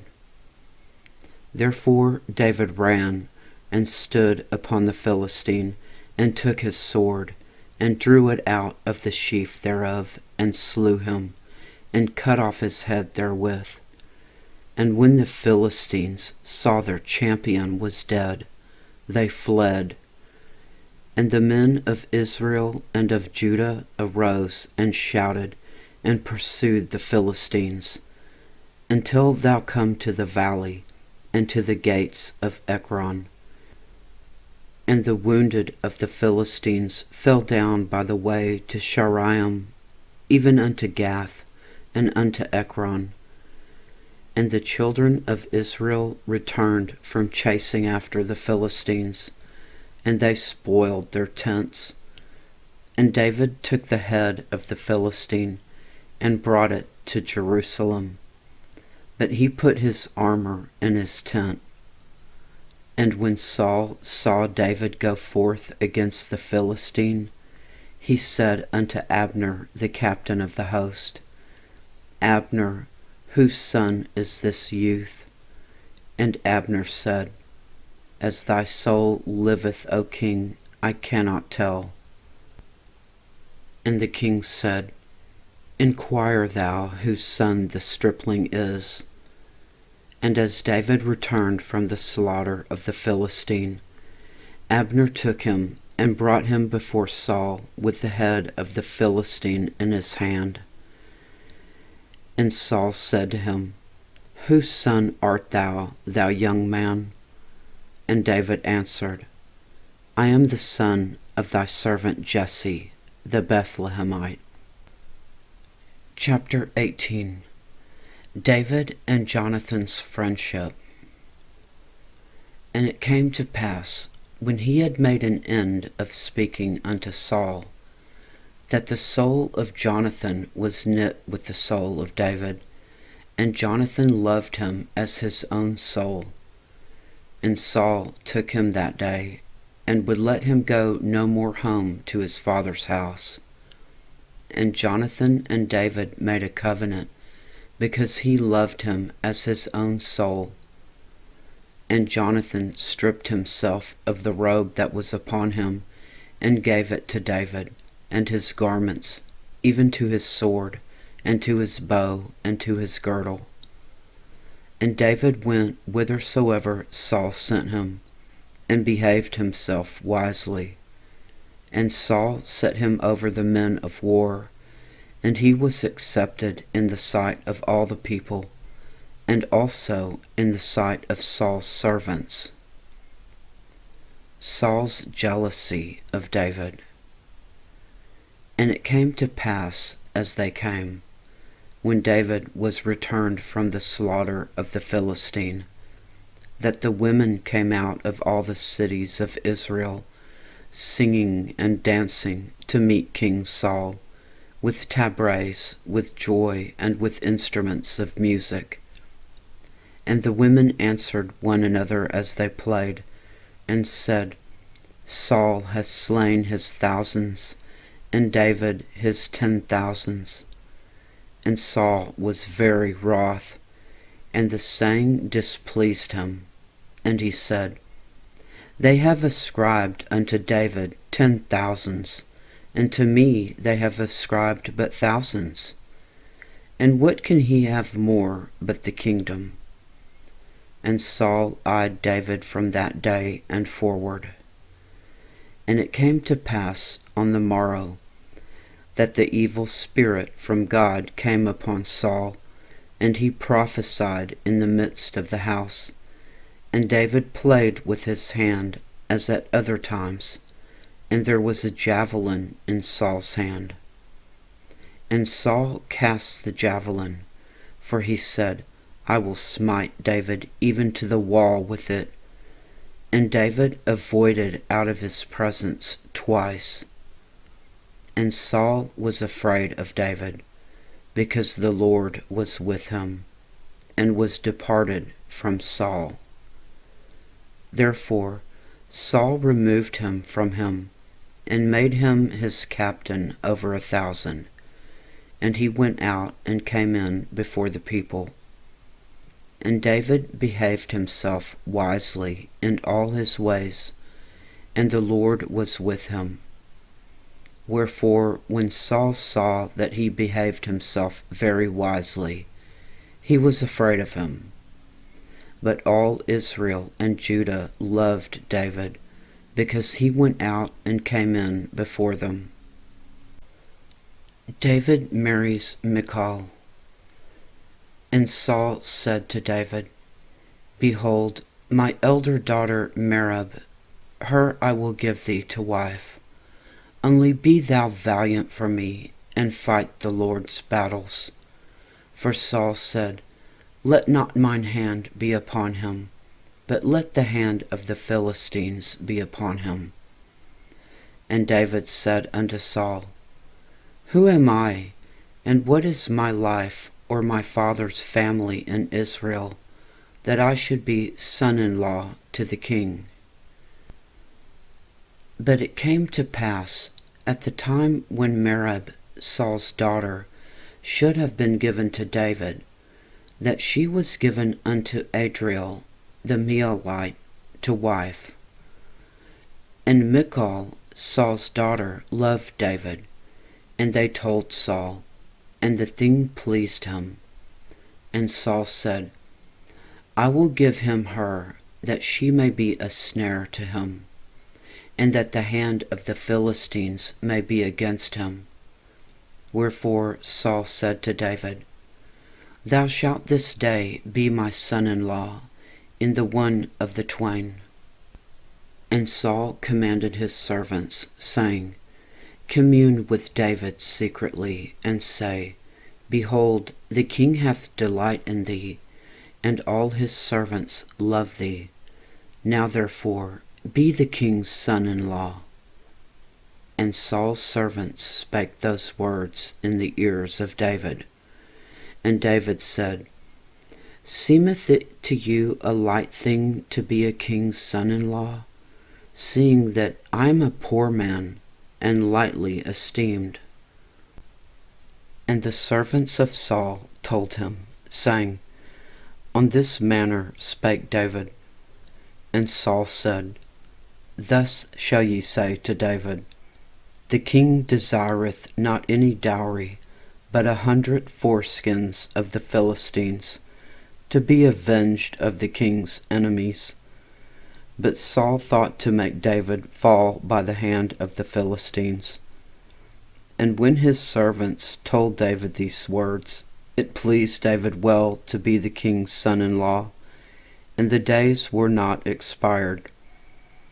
Wherefore David arose and went, he and his men, and slew of the Philistines 200 men. And David brought their foreskins, and they gave them in full tale to the king, that he might be the king's son-in-law. And Saul gave him Michal, his daughter, to wife. And Saul saw and knew that the Lord was with David, and that Michal, Saul's daughter, loved him. And Saul was yet the more afraid of David, and Saul became David's enemy continually. Then the princes of the Philistines went forth, and it came to pass, after they went forth, that David behaved himself more wisely than all the servants of Saul, so that his name was much set by. Chapter 19. Saul tries to kill David. And Saul spake to Jonathan his son, and to all his servants, that they should kill David. But Jonathan, Saul's son, delighted much in David. And Jonathan told David, saying, Saul my father seeketh to kill thee. Now therefore, I pray thee, take heed to thyself until the morning, and abide in a secret place, and hide thyself. And I will go out and stand beside my father in the field where thou art, and I will commune with my father of thee, and what I see I will tell thee. And Jonathan spake good of David unto Saul his father, and said unto him, Let not the king sin against his servant, against David, because he hath not sinned against thee, and because his works have been to thee-ward very good. For he did put his life in his hand, and slew the Philistine. And the Lord wrought a great salvation for all Israel. Thou sawest it, and didst rejoice. Wherefore then wilt thou sin against innocent blood, to slay David without a cause? And Saul hearkened unto the voice of Jonathan. And Saul sware, As the Lord liveth, he shall not be slain. And Jonathan called David, and Jonathan showed him all those things. And Jonathan brought David to Saul, and he was in his presence as in times past. And there was war again, and David went out and fought with the Philistines, and slew them with a great slaughter, and they fled from him. And the evil spirit from the Lord was upon Saul, as he sat in his house with his javelin in his hand. And David played with his hand. And Saul sought to smite David, even to the wall with the javelin. But he slipped away out of Saul's presence, and he smote the javelin into the wall, and David fled and escaped that night. Saul also sent messengers unto David's house, to watch him, and to slay him in the morning. And Michal, David's wife, told him, saying, If thou save not thy life tonight, tomorrow thou shalt be slain. So Michal let David down through a window, and he went and fled and escaped. And Michal took an image and laid it in the bed, and put a pillow of goat's hair for his bolster, and covered it with a cloth. And when Saul sent messengers to David, she said, He is sick. And Saul sent the messengers again to see David, saying, Bring him up to me in the bed, that I may slay him. And when the messengers were come in, behold, there was an image in the bed, with a pillow of goat's hair for his bolster. And Saul said unto Michal, Why hast thou deceived me so, and sent away mine enemy, that he escaped? And Michal answered Saul, He said unto me, Let me go, why should I kill thee? So David fled and escaped, and came to Samuel to Ramah, and told him all that Saul had done to him. And he and Samuel went and dwelt in Naioth. And it was told Saul, saying, Behold, David is at Naioth in Ramah. And Saul sent messengers to take David.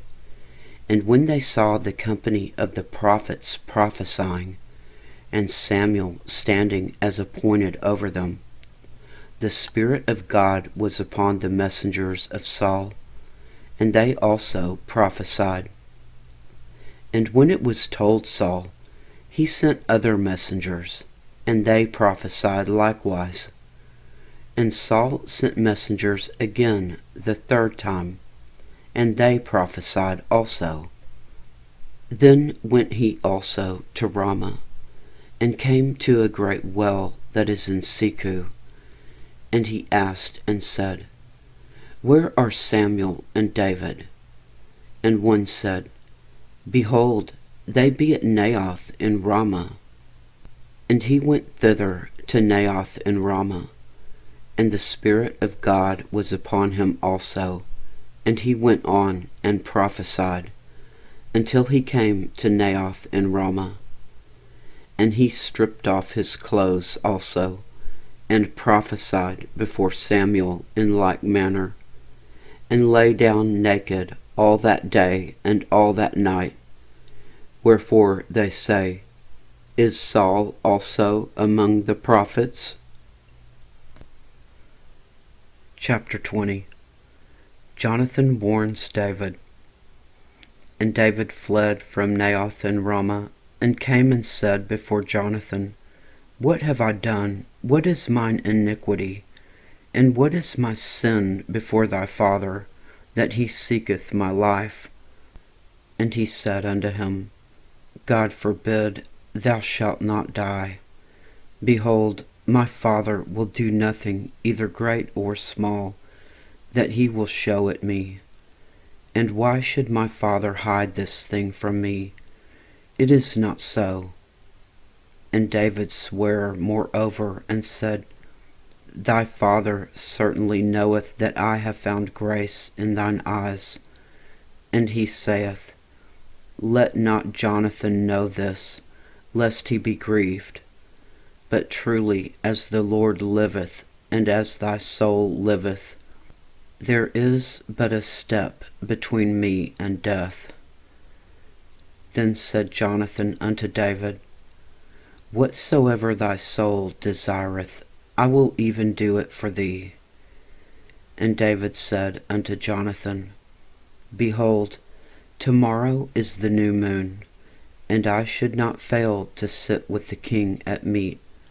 But let me go, that I may hide myself in the field unto the third day at even.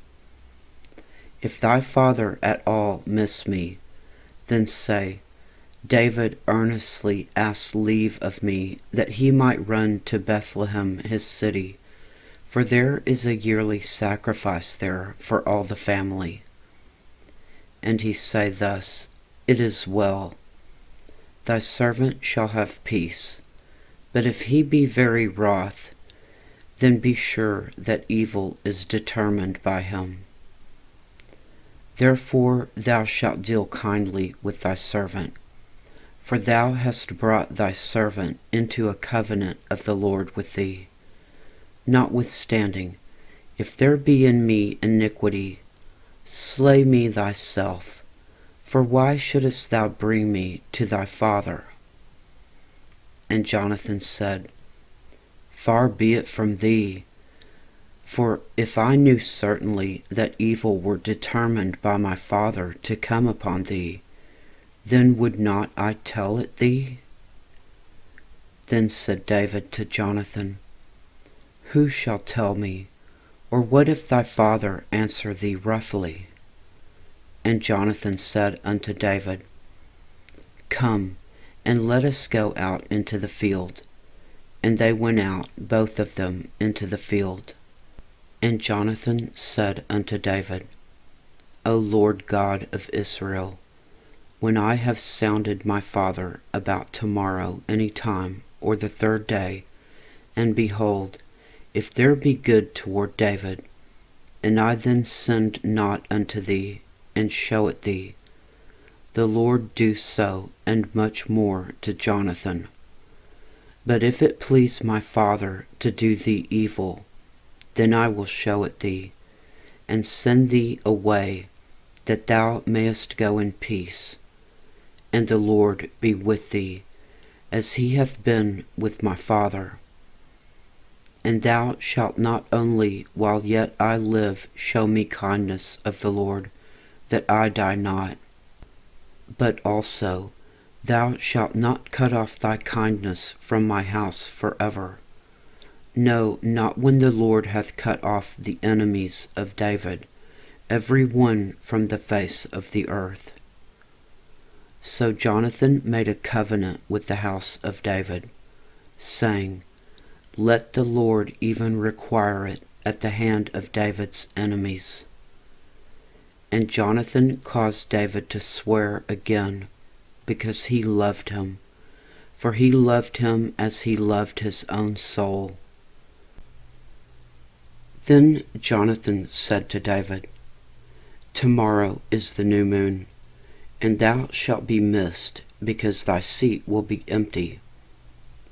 And when thou hast stayed 3 days, then thou shalt go down quickly, and come to the place where thou didst hide thyself when the business was in hand, and shalt remain by the stone Ezel.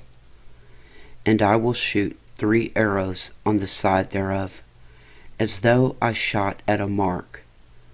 And behold, I will send a lad, saying, Go find out the arrows. If I expressly say unto the lad, Behold, the arrows are on this side of thee, take them.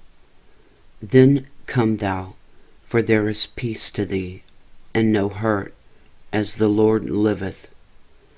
But if I say thus unto the young man, Behold, the arrows are beyond thee, go thy way, for the Lord hath sent thee away. And as touching the matter which thou and I have spoken of, behold, the Lord be between thee and me forever. So David hid himself in the field. And when the new moon was come, the king sat him down to eat meat. And the king sat upon his seat, as at other times, even upon a seat by the wall. And Jonathan arose, and Abner sat by Saul's side, and David's place was empty.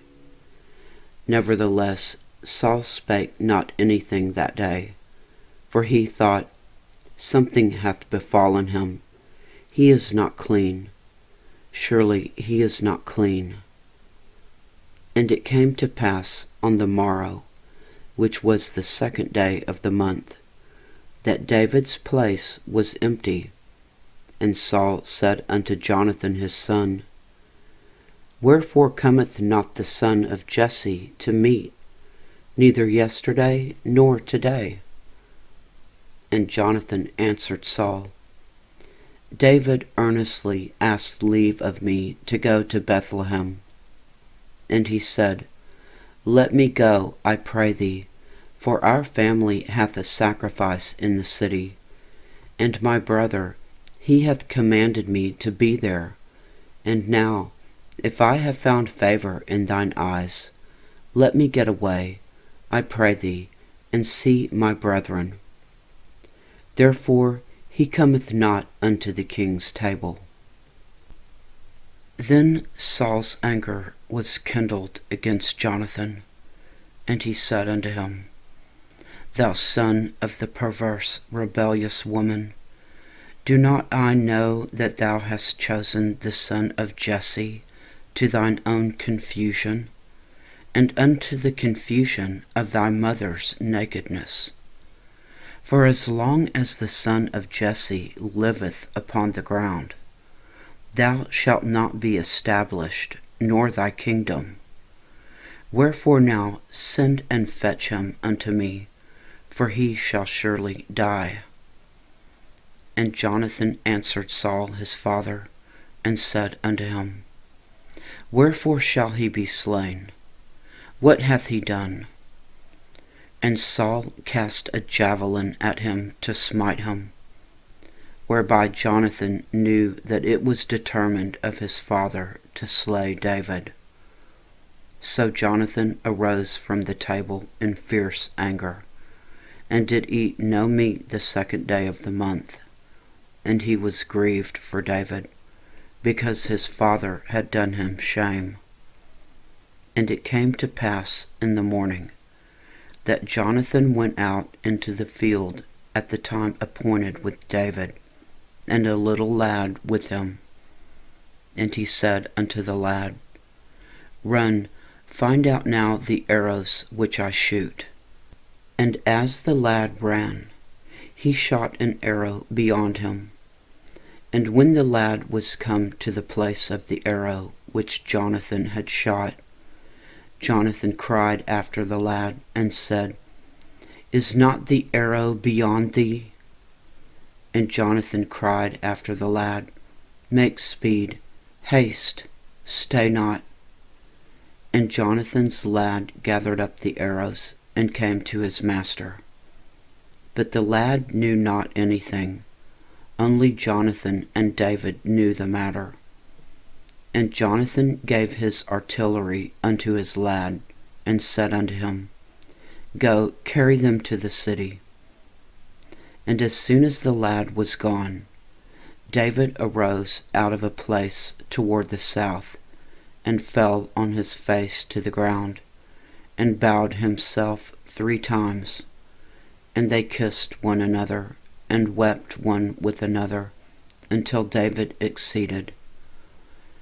And Jonathan said to David, Go in peace, forasmuch as we have sworn both of us in the name of the Lord, saying, The Lord be between me and thee, and between my seed and thy seed forever. And he arose and departed, and Jonathan went into the city. Chapter 21. David and the Holy Bread. Then came David to Nob, to Ahimelech the priest. And Ahimelech was afraid at the meeting of David, and said unto him, Why art thou alone, and no man with thee? And David said unto Ahimelech the priest, The king hath commanded me a business, and hath said unto me, Let no man know anything of the business whereabout I send thee, and what I have commanded thee, and I have appointed my servants to such and such a place. Now therefore, what is under thine hand? Give me 5 loaves of bread in mine hand, or what there is present. And the priest answered David, and said, There is no common bread under mine hand, but there is hallowed bread, if the young men have kept themselves at least from women. And David answered the priest, and said unto him, Of a truth, women have been kept from us about these 3 days, since I came out, and the vessels of the young men are holy, and the bread is in a manner common, yea, though it were sanctified this day in the vessel. So the priest gave him hallowed bread, for there was no bread there but the showbread, that was taken from before the Lord, to put hot bread in the day when it was taken away. Now a certain man of the servants of Saul was there that day, detained before the Lord, and his name was Doeg, an Edomite, the chiefest of the herdmen that belonged to Saul. And David said to Ahimelech, And is there not here under thine hand spear or sword? For I have neither brought my sword nor my weapons with me, because the king's business required haste. And the priest said, The sword of Goliath the Philistine, whom thou slewest in the valley of Elah, behold, it is here wrapped in a cloth behind the ephod. If thou wilt take it, take it. For there is no other save that here. And David said, There is none like that. Give it me. David flees to Gath. And David arose and fled that day for fear of Saul, and went to Achish the king of Gath. And the servants of Achish said unto him, Is not this David the king of the land? Did they not sing one to another of him in dances, saying, Saul hath slain his thousands, and David his 10,000s? And David laid up these words in his heart, and was sore afraid of Achish the king of Gath. And he changed his behavior before them, and feigned himself mad in their hands, and scrambled on the doors of the gate, and let his spittle fall down upon his beard. Then said Achish unto his servants, Lo, ye see the man is mad. Wherefore then have ye brought him to me? Have I need of madmen, that ye have brought this fellow to play the madman in my presence? Shall this fellow come into my house? Chapter 22. David at the cave of Adullam. David therefore departed thence, and escaped to the cave Adullam. And when his brethren and all his father's house heard it, they went down thither to him. And every one that was in distress, and every one that was in debt, and every one that was discontented, gathered themselves unto him, and he became captain over them. And there were with him about 400 men.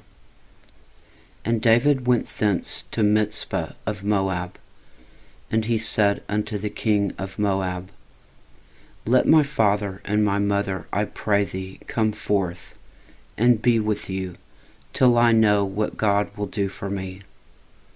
And he brought them before the king of Moab, and they dwelt with him all the while that David was in the hold.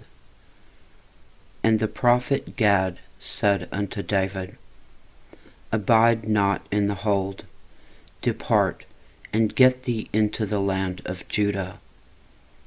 Then David departed, and came into the forest of Hereth. Saul kills the priests at Nob. When Saul heard that David was discovered, and the men that were with him, now Saul abode in Gibeah under a tree in Ramah, having his spear in his hand, and all his servants were standing about him. Then Saul said unto his servants that stood about him, Hear now, ye Benjamites, will the son of Jesse give every one of you fields and vineyards, and make you all captains of thousands, and captains of hundreds, that all of you have conspired against me? And there is none that showeth me that my son hath made a league with the son of Jesse. And there is none of you that is sorry for me, or showeth unto me that my son hath stirred up my servant against me, to lie in wait, as at this day.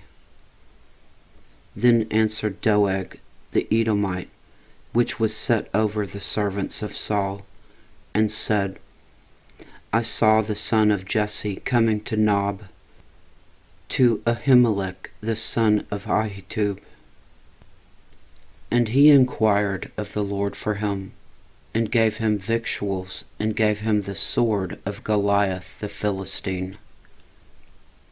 Then the king sent to call Ahimelech the priest, the son of Ahitub, and all his father's house, the priests that were in Nob, and they came all of them to the king.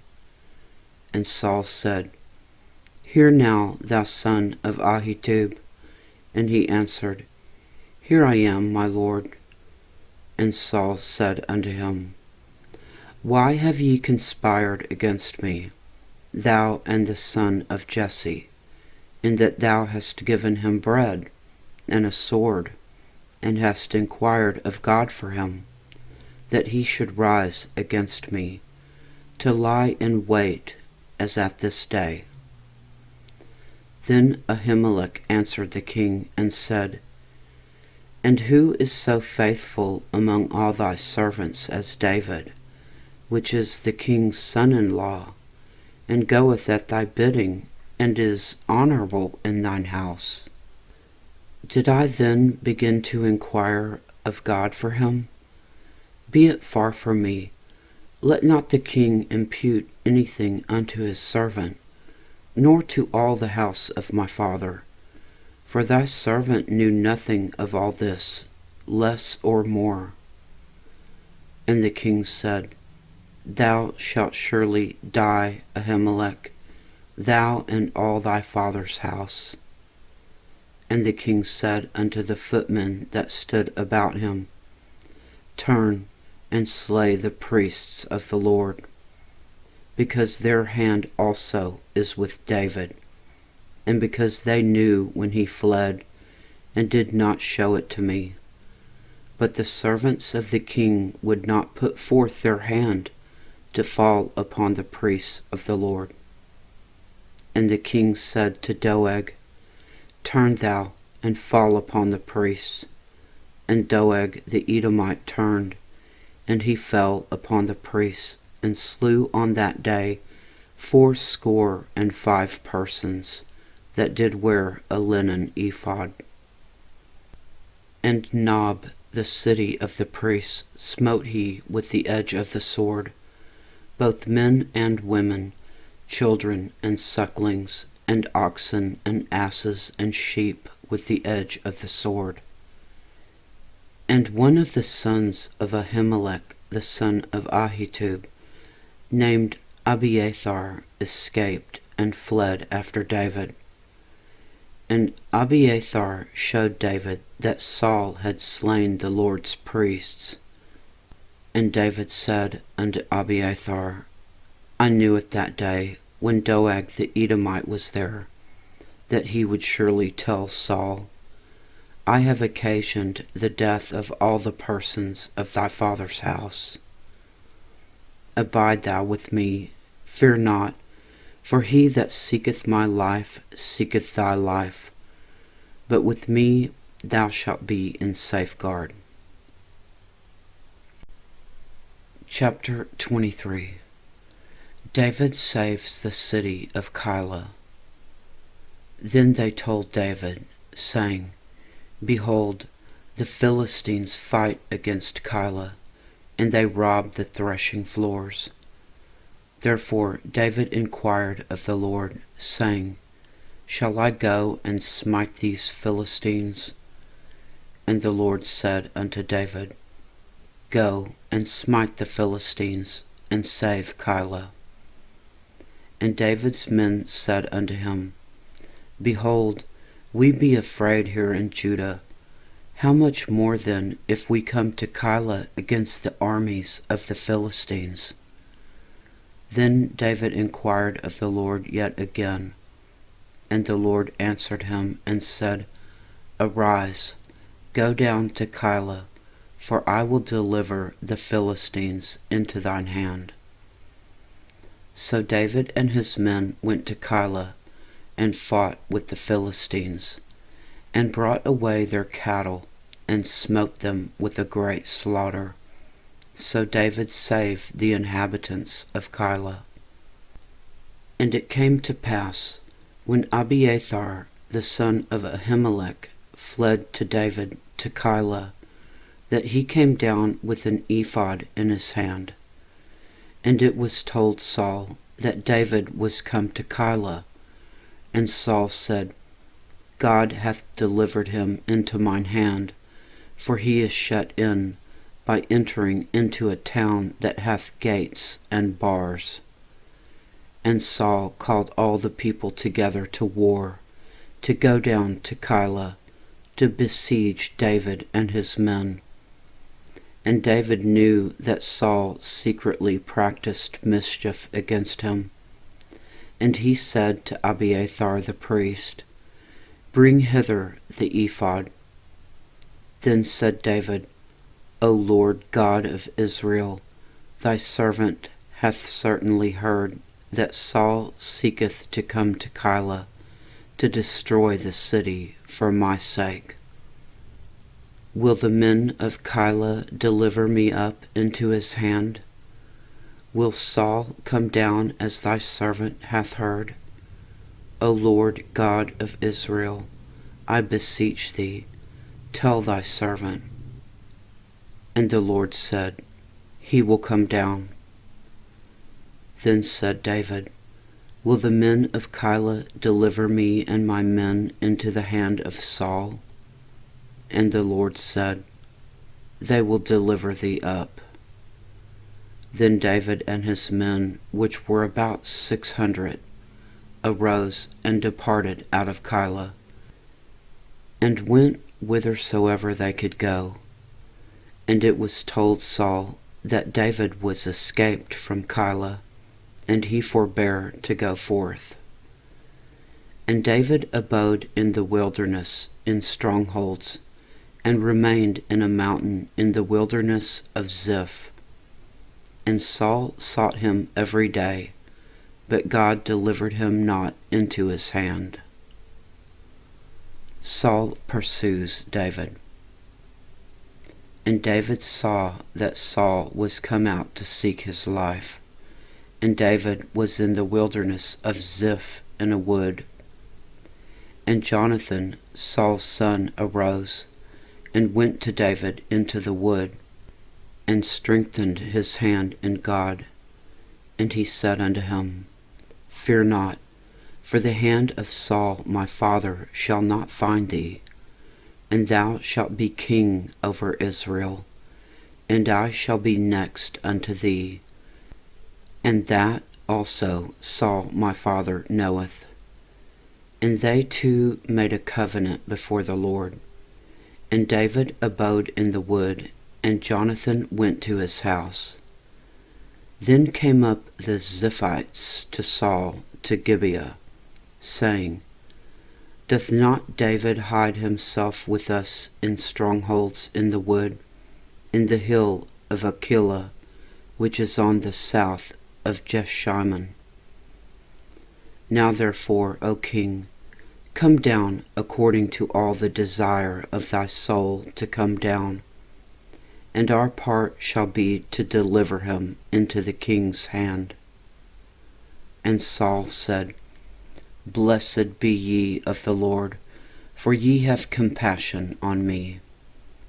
Go, I pray you, prepare yet, and know and see his place where his haunt is, and who hath seen him there. For it is told me that he dealeth very subtly. See therefore, and take knowledge of all the lurking places where he hideth himself, and come ye again to me with the certainty. And I will go with you, and it shall come to pass, if he be in the land, that I will search him out throughout all the thousands of Judah. And they arose, and went to Ziph before Saul. But David and his men were in the wilderness of Maon, in the plain of the south of Jeshimon. Saul also and his men went to seek him, and they told David. Wherefore he came down into a rock, and abode in the wilderness of Maon. And when Saul heard that, he pursued after David in the wilderness of Maon. And Saul went on this side of the mountain, and David and his men on that side of the mountain. And David made haste to get away for fear of Saul. For Saul and his men compassed David and his men round about to take them. But there came a messenger unto Saul, saying, Haste thee, and come, for the Philistines have invaded the land. Wherefore Saul returned from pursuing after David, and went against the Philistines. Therefore they called that place Selahemalekoth. And David went up from thence, and dwelt in strongholds at En-gedi. Chapter 24. David spares Saul's life. And it came to pass, when Saul was returned from following the Philistines, that it was told him, saying, Behold, David is in the wilderness of En-gedi. Then Saul took 3,000 chosen men out of all Israel, and went to seek David and his men upon the rocks of the wild goats. And he came to the sheepcotes by the way, where was a cave, and Saul went in to cover his feet, and David and his men remained in the sides of the cave. And the men of David said unto him, Behold, the day of which the Lord said unto thee, Behold, I will deliver thine enemy into thine hand, that thou mayest do to him as it shall seem good unto thee. Then David arose, and cut off the skirt of Saul's robe privily. And it came to pass afterward, that David's heart smote him, because he had cut off Saul's skirt. And he said unto his men, The Lord forbid that I should do this thing unto my master, the Lord's anointed, to stretch forth mine hand against him, seeing he is the anointed of the Lord. So David stayed his servants with these words, and suffered them not to rise against Saul. But Saul rose up out of the cave, and went on his way. And David also arose afterward, and went out of the cave, and cried after Saul, saying, My lord the king.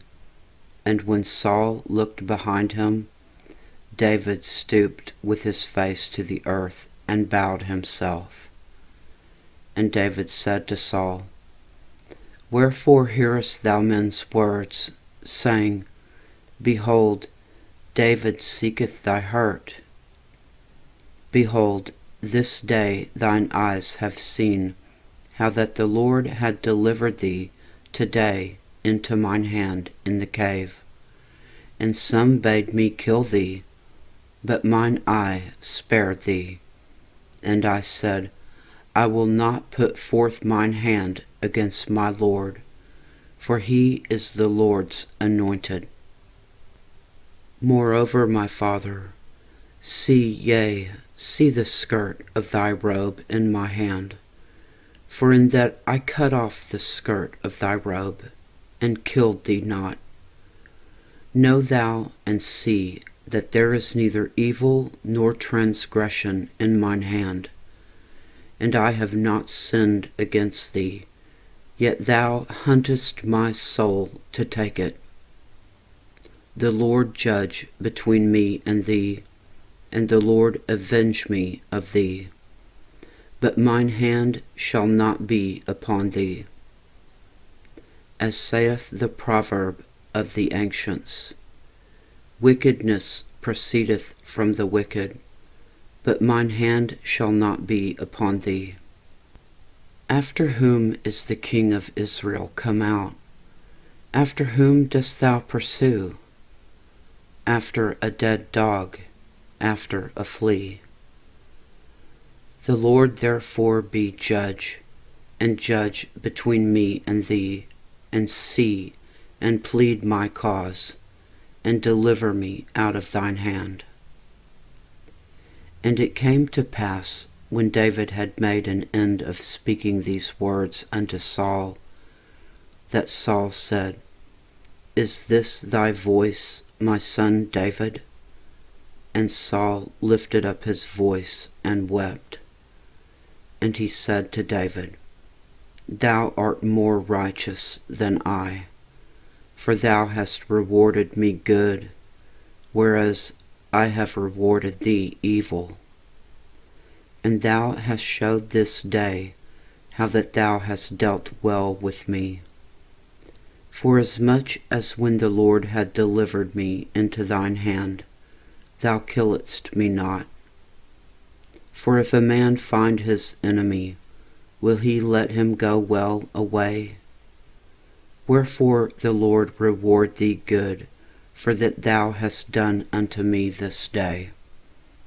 And now, behold, I know well that thou shalt surely be king, and that the kingdom of Israel shall be established in thine hand. Swear now therefore unto me by the Lord, that thou wilt not cut off my seed after me, and that thou wilt not destroy my name out of my father's house. And David sware unto Saul, and Saul went home. But David and his men gat them up unto the hold. Chapter 25. The death of Samuel. And Samuel died, and all the Israelites were gathered together, and lamented him, and buried him in his house at Ramah. And David arose and went down to the wilderness of Paran. And there was a man in Maon, whose possessions were in Carmel, and the man was very great, and he had 3,000 sheep, and 1,000 goats, and he was shearing his sheep in Carmel. Now the name of the man was Nabal, and the name of his wife Abigail, and she was a woman of good understanding, and of a beautiful countenance. But the man was churlish and evil in his doings, and he was of the house of Caleb. And David heard in the wilderness that Nabal did shear his sheep. And David sent out 10 young men. And David said unto the young men, Get you up to Carmel, and go to Nabal, and greet him in my name. And thus shall ye say to him that liveth in prosperity, Peace be both to thee, and peace be to thine house, and peace be unto all that thou hast. And now I have heard that thou hast shearers.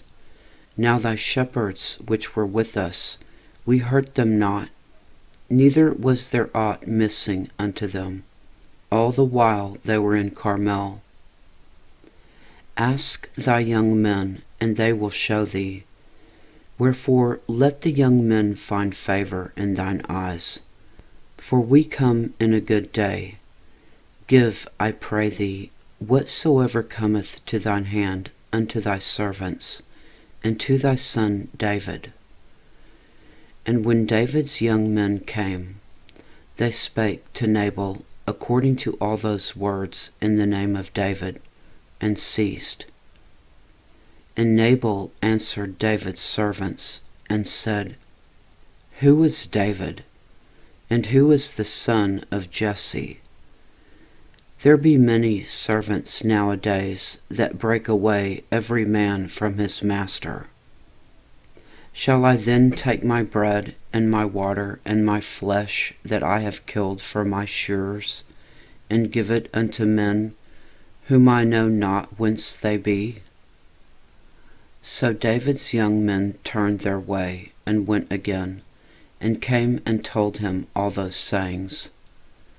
And David said unto his men, Gird ye on every man his sword. And they girded on every man his sword.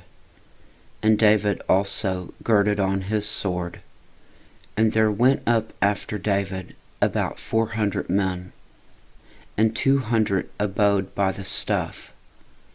But one of the young men told Abigail, Nabal's wife, saying, Behold, David sent messengers out of the wilderness to salute our master, and he railed on them. But the men were very good unto us, and we were not hurt, neither missed we anything, as long as we were conversant with them, when we were in the fields.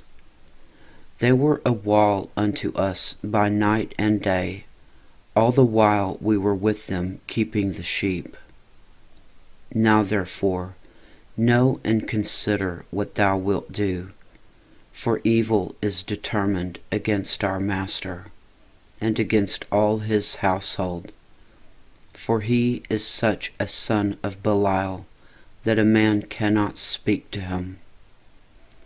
Then Abigail made haste, and took 200 loaves, and 2 bottles of wine, and 5 sheep ready dressed, and 5 measures of parched corn, and 100 clusters of raisins, and 200 cakes of figs, and laid them on asses. And she said unto her servants, Go on before me. Behold, I come after you. But she told not her husband Nabal. And it was so, as she rode on the ass, that she came by the covert of the hill, and behold, David and his men came down against her, and she met them. Now David had said, Surely in vain have I kept all that this fellow hath in the wilderness, so that nothing was missed of all that pertained unto him, and he hath requited me evil for good. So and more also do God unto the enemies of David, if I leave of all that pertain to him by the morning light any that pisseth against the wall.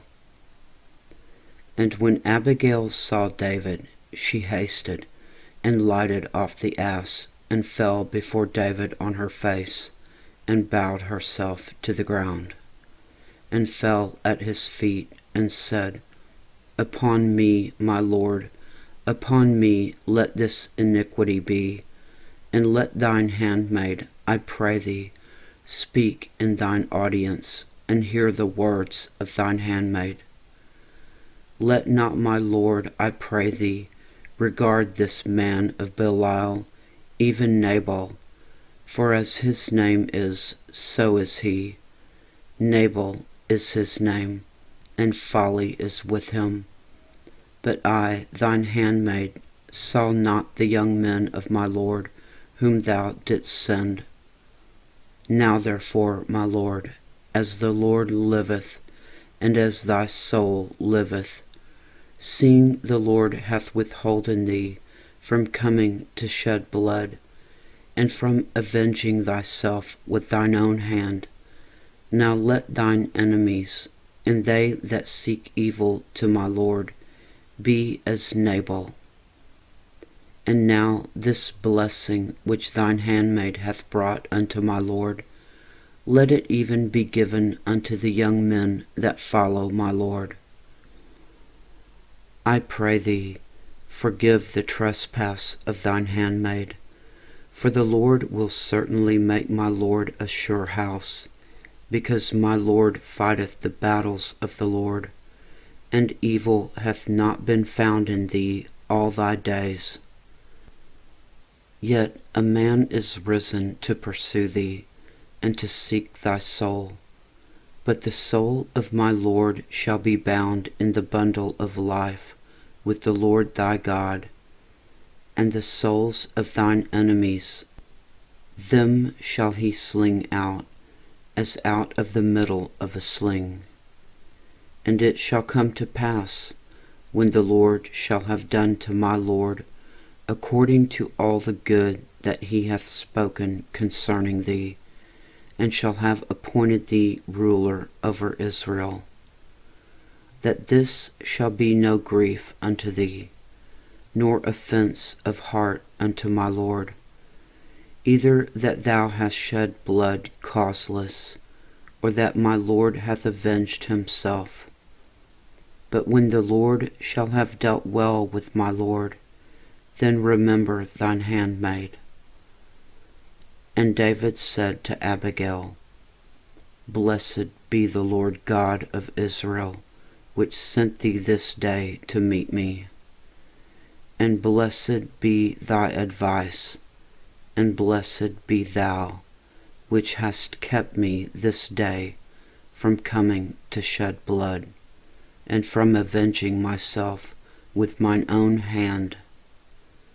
For in very deed, as the Lord God of Israel liveth, which hath kept me back from hurting thee, except thou hast hasted and come to meet me, surely there had not been left unto Nabal by the morning light any that pisseth against the wall. So David received of her hand that which she had brought him, and said unto her, Go up in peace to thine house.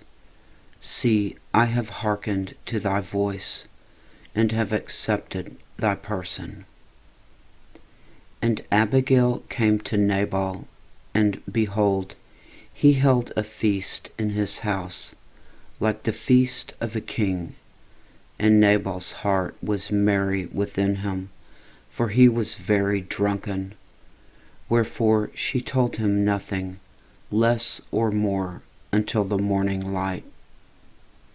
But it came to pass in the morning, when the wine was gone out of Nabal, and his wife had told him these things, that his heart died within him, and he became as a stone.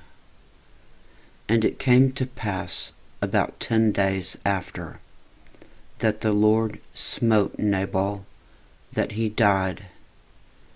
And when David heard that Nabal was dead, he said, Blessed be the Lord, that hath pleaded the cause of my reproach from the hand of Nabal, and hath kept his servant from evil.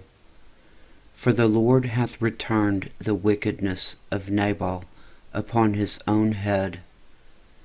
And David sent and communed with Abigail, to take her to him to wife.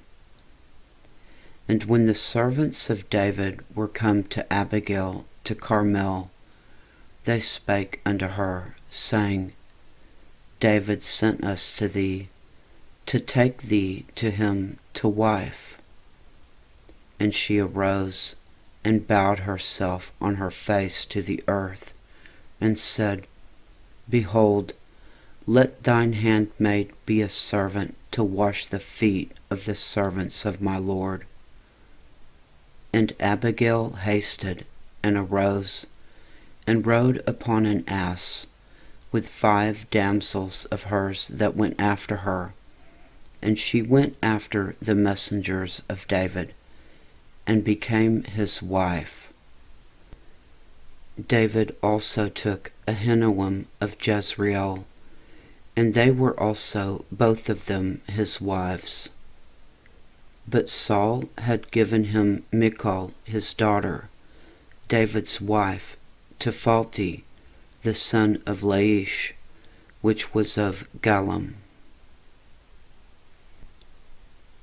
Chapter 26. David spares Saul again.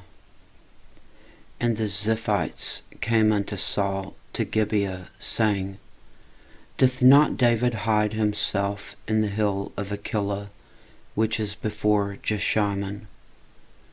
Then Saul arose, and went down to the wilderness of Ziph, having 3,000 chosen men of Israel with him, to seek David in the wilderness of Ziph.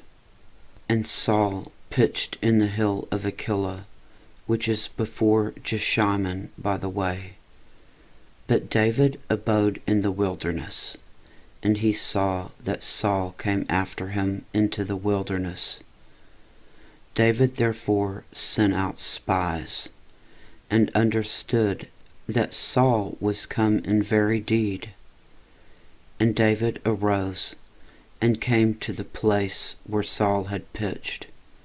And David beheld the place where Saul lay, and Abner the son of Ner, the captain of his host. And Saul lay in the trench, and the people pitched round about him. Then answered David, and said to Ahimelech the Hittite, and to Abishai the son of Zeruiah, brother to Joab, saying, Who will go down with me to Saul to the camp? And Abishai said, I will go down with thee. So David and Abishai came to the people by night, and behold, Saul lay sleeping within the trench, and his spear stuck in the ground at his bolster. But Abner and the people lay round about him. Then said Abishai to David, God hath delivered thine enemy into thine hand this day. Now therefore let me smite him, I pray thee, with the spear, even to the earth at once, and I will not smite him the second time. And David said to Abishai, Destroy him not, for who can stretch forth his hand against the Lord's anointed, and be guiltless? David said furthermore, As the Lord liveth, the Lord shall smite him, or his day shall come to die, and he shall descend into battle and perish. The Lord forbid that I should stretch forth mine hand against the Lord's anointed. But I pray thee, take thou now the spear that is at his bolster, and the cruse of water, and let us go. So David took the spear and the cruse of water from Saul's bolster, and they gat them away, and no man saw it, nor knew it, neither awakened, for they were all asleep, because a deep sleep from the Lord was fallen upon them. And David went over to the other side, and stood on top of a hill afar off, a great space between them. And David cried to the people, and to Abner the son of Ner, saying, Answerest thou not, Abner? Then Abner answered and said, Who art thou that criest to the king? And David said to Abner, Art not thou a valiant man? And who is like to thee in Israel? Wherefore then hast thou not kept thy lord the king? For there came one of the people in to destroy the king thy lord. This thing is not good that thou hast done. As the Lord liveth, ye are worthy to die, because ye have not kept your master, the Lord's anointed. And now see where the king's spear is, and the cruse of water that was at his bolster. And Saul knew David's voice, and said, Is this thy voice, my son David? And David said, It is my voice, my lord, O king. And he said, Wherefore doth my lord thus pursue after his servant? For what have I done, or what evil is in mine hand? Now therefore, I pray thee, let my lord the king hear the words of his servant. If the Lord have stirred thee up against me, let him accept an offering. But if they be the children of men, cursed be they before the Lord, for they have driven me out this day from abiding in the inheritance of the Lord, saying, Go serve other gods. Now therefore, let not my blood fall to the earth before the face of the Lord. For the king of Israel is come out to seek a flea, as when one doth hunt a partridge in the mountains. Then said Saul, I have sinned. Return, my son David, for I will no more do thee harm, because my soul was precious in thine eyes this day. Behold, I have played the fool, and have erred exceedingly. And David answered and said, Behold the king's spear, and let one of the young men come over and fetch it. The Lord render to every man his righteousness and his faithfulness. For the Lord delivered thee into mine hand today, but I would not stretch forth mine hand against the Lord's anointed. And behold, as thy life was much set by this day in mine eyes, so let my life be much set by in the eyes of the Lord, and let him deliver me out of all tribulation.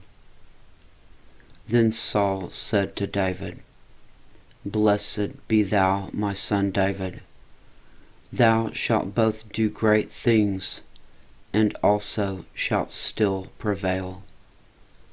So David went on his way, and Saul returned to his place. Chapter 27. David flees to the Philistines. And David said in his heart, I shall now perish one day by the hand of Saul. There is nothing better for me than that I should speedily escape into the land of the Philistines. And Saul shall despair of me, to seek me any more in any coast of Israel. So shall I escape out of his hand. And David arose, and he passed over with the 600 men that were with him into Achish, the son of Maoch, king of Gath. And David dwelt with Achish at Gath, he and his men, every man with his household, even David with his 2 wives, Ahinoam the Jezreelitess, and Abigail the Carmelitess, Nabal's wife. And it was told Saul that David was fled to Gath, and he sought no more again for him. And David said unto Achish, If I have now found grace in thine eyes, let them give me a place in some town in the country, that I may dwell there. For why should thy servant dwell in the royal city with thee? Then Achish gave him Ziklag that day. Wherefore Ziklag pertaineth unto the kings of Judah unto this day. And the time that David dwelt in the country of the Philistines was a full year and 4 months. And David and his men went up and invaded the Geshurites, and the Gezrites, and the Amalekites, for those nations were of old the inhabitants of the land, as thou goest to Shur, even unto the land of Egypt. And David smote the land, and left neither man nor woman alive, and took away the sheep, and the oxen, and the asses, and the camels, and the apparel, and returned, and came to Achish. And Achish said, Whither have ye made a road today? And David said, Against the south of Judah, and against the south of the Jerahmeelites, and against the south of the Kenites. And David saved neither man nor woman alive, to bring tidings to Gath, saying, Lest they should tell on us, saying, So did David, and so will be his manner all the while he dwelleth in the country of the Philistines. And Achish believed David, saying, He hath made his people Israel utterly to abhor him. Therefore he shall be my servant forever. Chapter 28. Saul and the medium of Endor. And it came to pass in those days that the Philistines gathered their armies together for warfare to fight with Israel. And Achish said unto David, Know thou assuredly that thou shalt go out with me to battle, thou and thy men. And David said to Achish, Surely thou shalt know what thy servant can do. And Achish said to David, Therefore will I make thee keeper of mine head forever. Now Samuel was dead, and all Israel had lamented him, and buried him in Ramah, even in his own city. And Saul had put away those that had familiar spirits, and the wizards out of the land. And the Philistines gathered themselves together, and came and pitched in Shunem. And Saul gathered all Israel together, and they pitched in Gilboa. And when Saul saw the host of the Philistines, he was afraid, and his heart greatly trembled. And when Saul inquired of the Lord answered him not, neither by dreams, nor by Urim, nor by prophets. Then said Saul unto his servants, Seek me a woman that hath a familiar spirit, that I may go to her and inquire of her.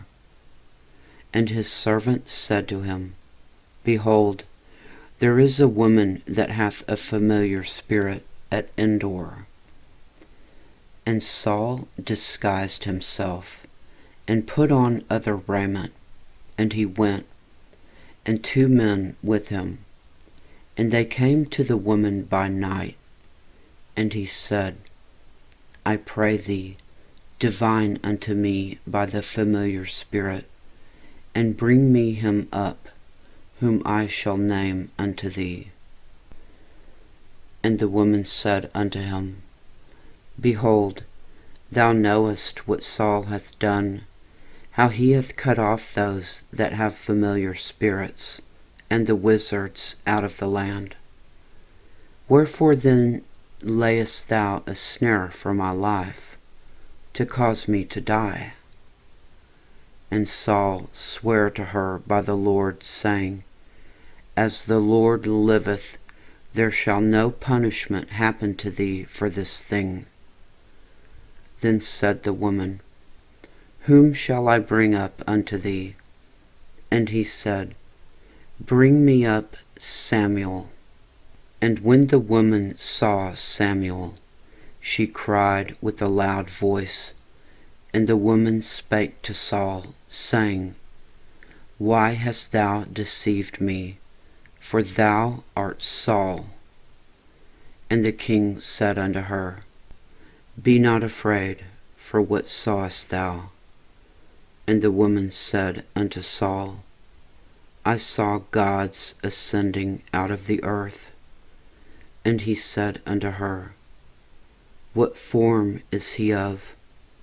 And she said, An old man cometh up, and he is covered with a mantle. And Saul perceived that it was Samuel. And he stooped with his face to the ground, and bowed himself. And Samuel said to Saul, Why hast thou disquieted me to bring me up? And Saul answered, I am sore distressed, for the Philistines make war against me, and God is departed from me, and answereth me no more, neither by prophets nor by dreams. Therefore I have called thee, that thou mayest make known unto me what I shall do. Then said Samuel, Wherefore then dost thou ask of me, seeing the Lord is departed from thee, and is become thine enemy? And the Lord hath done to him as he spake by me. For the Lord hath rent the kingdom out of thine hand, and given it to thy neighbor, even to David, because thou obeyedst not the voice of the Lord, nor executest his fierce wrath upon Amalek. Therefore hath the Lord done this thing unto thee this day. Moreover, the Lord will also deliver Israel with thee into the hand of the Philistines. And tomorrow shalt thou and thy sons be with me. The Lord also shall deliver the host of Israel into the hand of the Philistines. Then Saul fell straightway all along on the earth, and was sore afraid, because of the words of Samuel. And there was no strength in him, for he had eaten no bread all the day, nor all the night. And the woman came unto Saul, and saw that he was sore troubled, and said unto him, Behold, thine handmaid hath obeyed thy voice, and I have put my life in my hand, and have hearkened unto thy words which thou spakest unto me. Now therefore, I pray thee, hearken thou also unto the voice of thine handmaid, and let me set a morsel of bread before thee, and eat, that thou mayest have strength when thou goest on thy way. But he refused, and said, I will not eat. But his servants together with the woman compelled him, and he hearkened unto their voice. So he arose from the earth, and sat upon the bed.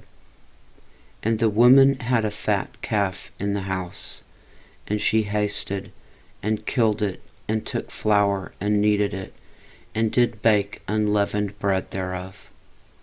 And she brought it before Saul, and before his servants, and they did eat. Then they rose up, and went away that night. Chapter 29. The Philistines reject David. Now the Philistines gathered together all their armies to Aphek, and the Israelites pitched by a fountain which is in Jezreel. And the lords of the Philistines passed on by hundreds and by thousands. But David and his men passed on in the rereward with Achish. Then said the princes of the Philistines, What do these Hebrews here? And Achish said unto the princes of the Philistines, Is not this David, the servant of Saul the king of Israel, which hath been with me these days, or these years, and I have found no fault in him, since he fell unto me unto this day? And the princes of the Philistines were wroth with him. And the princes of the Philistines said unto him, Make this fellow return, that he may go again to his place, which thou hast appointed him, and let him not go down with us to battle, lest in battle he be an adversary to us. For wherewith should he reconcile himself unto his master? Should it not be with the heads of these men? Is not this David, of whom they sang one to another in dances, saying, Saul slew thousands, and David his 10,000s? Then Achish called David, and said unto him, Surely as the Lord liveth, thou hast been upright, and thy going out and thy coming in with me in the host is good in my sight. For I have not found evil in thee since the day of thy coming unto me unto this day. Nevertheless, the Lord's favour thee not. Wherefore now return, and go in peace, that thou displease not the lords of the Philistines. And David said unto Achish, But what have I done, and what hast thou found in thy servant, so long as I have been with thee unto this day, that I may not go fight against the enemies of my lord the king? And Achish answered and said to David, I know that thou art good in my sight, as an angel of God. Notwithstanding the princes of the Philistines have said, He shall not go up with us to the battle. Wherefore now rise up early in the morning with thy master's servants that are come with thee, and as soon as ye be up early in the morning and have light, depart. So David and his men rose up early to depart in the morning, to return into the land of the Philistines. And the Philistines went up to Jezreel. Chapter 30. David's wives are captured. And it came to pass, when David and his men were come to Ziklag on the third day, that the Amalekites had invaded the south, and Ziklag, and smitten Ziklag, and burned it with fire, and had taken the women captives that were therein. They slew not any, either great or small, but carried them away, and went on their way. So David and his men came to the city, and behold, it was burned with fire, and their wives and their sons and their daughters were taken captives. Then David and the people that were with him lifted up their voice and wept until they had no more power to weep. And David's 2 wives were taken captives, Ahinoam the Jezreelitess, and Abigail, the wife of Nabal the Carmelite. And David was greatly distressed, for the people spake of stoning him, because the soul of all the people was grieved, every man for his sons and for his daughters. But David encouraged himself in the Lord his God. And David said to Abiathar the priest, Ahimelech's son, I pray thee, bring me hither the ephod. And Abiathar brought thither the ephod to David. And David inquired at the Lord, saying, Shall I pursue after this troop? Shall I overtake them? And he answered him, Pursue, for thou shalt surely overtake them, and without fail recover all. So David went, he and the 600 men that were with him, and came to the brook Besor, where those that were left behind stayed. And David pursued, he and the 400 men, for 200 abode behind, which were so faint that they could not go over the brook Besor. And they found an Egyptian in the field, and brought him to David, and gave him bread, and he did eat, and they made him drink water. And they gave him a piece of cake of figs, and 2 clusters of raisins. And when he had eaten, his spirit came again to him, for he had eaten no bread nor drunk any water 3 days and 3 nights. And David said unto him, To whom belongest thou, and whence art thou? And he said, I am a young man of Egypt, servant to an Amalekite, and my master left me, because 3 days agone I fell sick. We made an invasion upon the south of the Kerethites, and upon the coast, which belongeth to Judah, and upon the south of Caleb, and we burned Ziklag with fire. And David said to him, Canst thou bring me down to this company? And he said, Swear unto me by God, that thou wilt neither kill me, nor deliver me into the hands of my master, and I will bring thee down to this company. David defeats the Amalekites. And when he had brought him down, behold, they were spread abroad upon all the earth, eating and drinking and dancing, because of all the great spoil that they had taken out of the land of the Philistines, and out of the land of Judah. And David smote them from the twilight even unto the evening of the next day, and there escaped not a man of them, save 400 young men which rode upon camels and fled. And David recovered all that the Amalekites had carried away, and David rescued his 2 wives. And there was nothing lacking to them, neither small nor great, neither sons nor daughters, neither spoil, nor anything that they had taken to them. David recovered all. And David took all the flocks and the herds which they drave before those other cattle, and said, This is David's spoil. And David came to the 200 men, which were so faint that they could not follow David, whom they had made also to abide at the brook Besor. And they went forth to meet David, and to meet the people that were with him.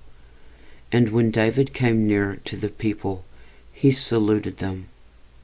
Then answered all the wicked men and men of Belial, of those that went with David, and said, Because they went not with us, we will not give them aught of the spoil that we have recovered, save to every man his wife and his children, that they may lead them away and depart.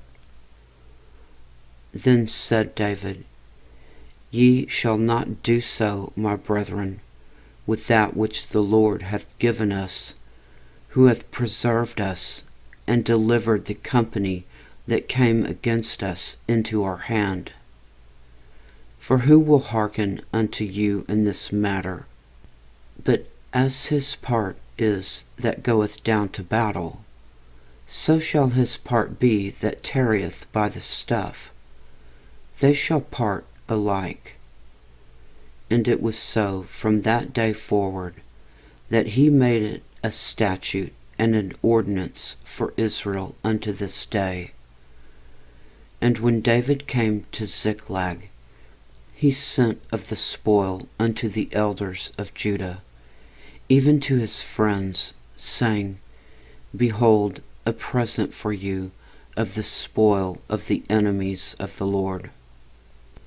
To them which were in Bethel, and to them which were in south Ramoth, and to them which were in Jattir, and to them which were in Aroer, and to them which were in Siphmoth, and to them which were in Eshtemoa, and to them which were in Rachel, and to them which were in the cities of the Jerahmeelites, and to them which were in the cities of the Kenites, and to them which were in Hormah, and to them which were in Corashon, and to them which were in Atach, and to them which were in Hebron, and to all the places where David himself and his men were wont to haunt. Chapter 31. The death of Saul. Now the Philistines fought against Israel, and the men of Israel fled from before the Philistines, and fell down slain in Mount Gilboa. And the Philistines followed hard upon Saul and upon his sons. And the Philistines slew Jonathan, and Abinadab, and Malchishua, Saul's sons. And the battle went sore against Saul, and the archers hit him, and he was sore wounded of the archers.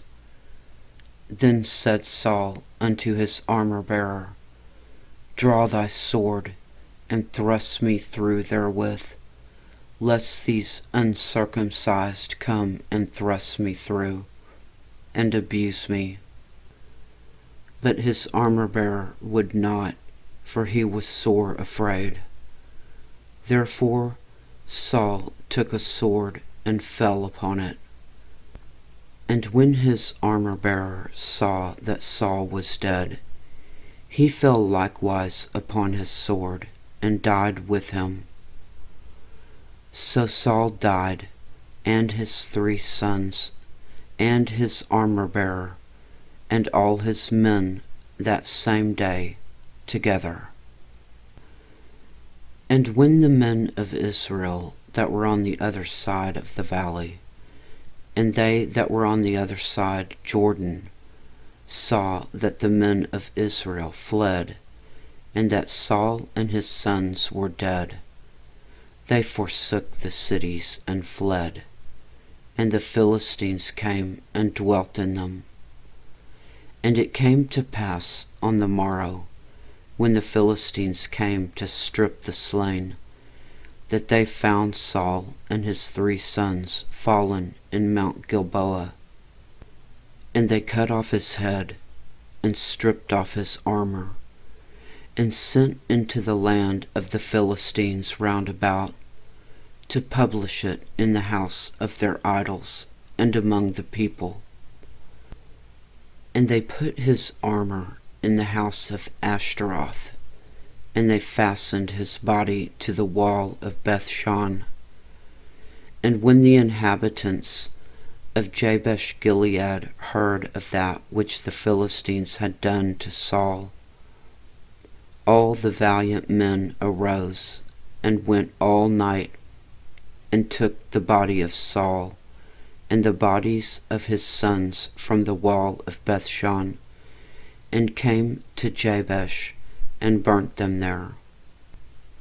And they took their bones, and buried them under a tree at Jabesh, and fasted 7 days. The end.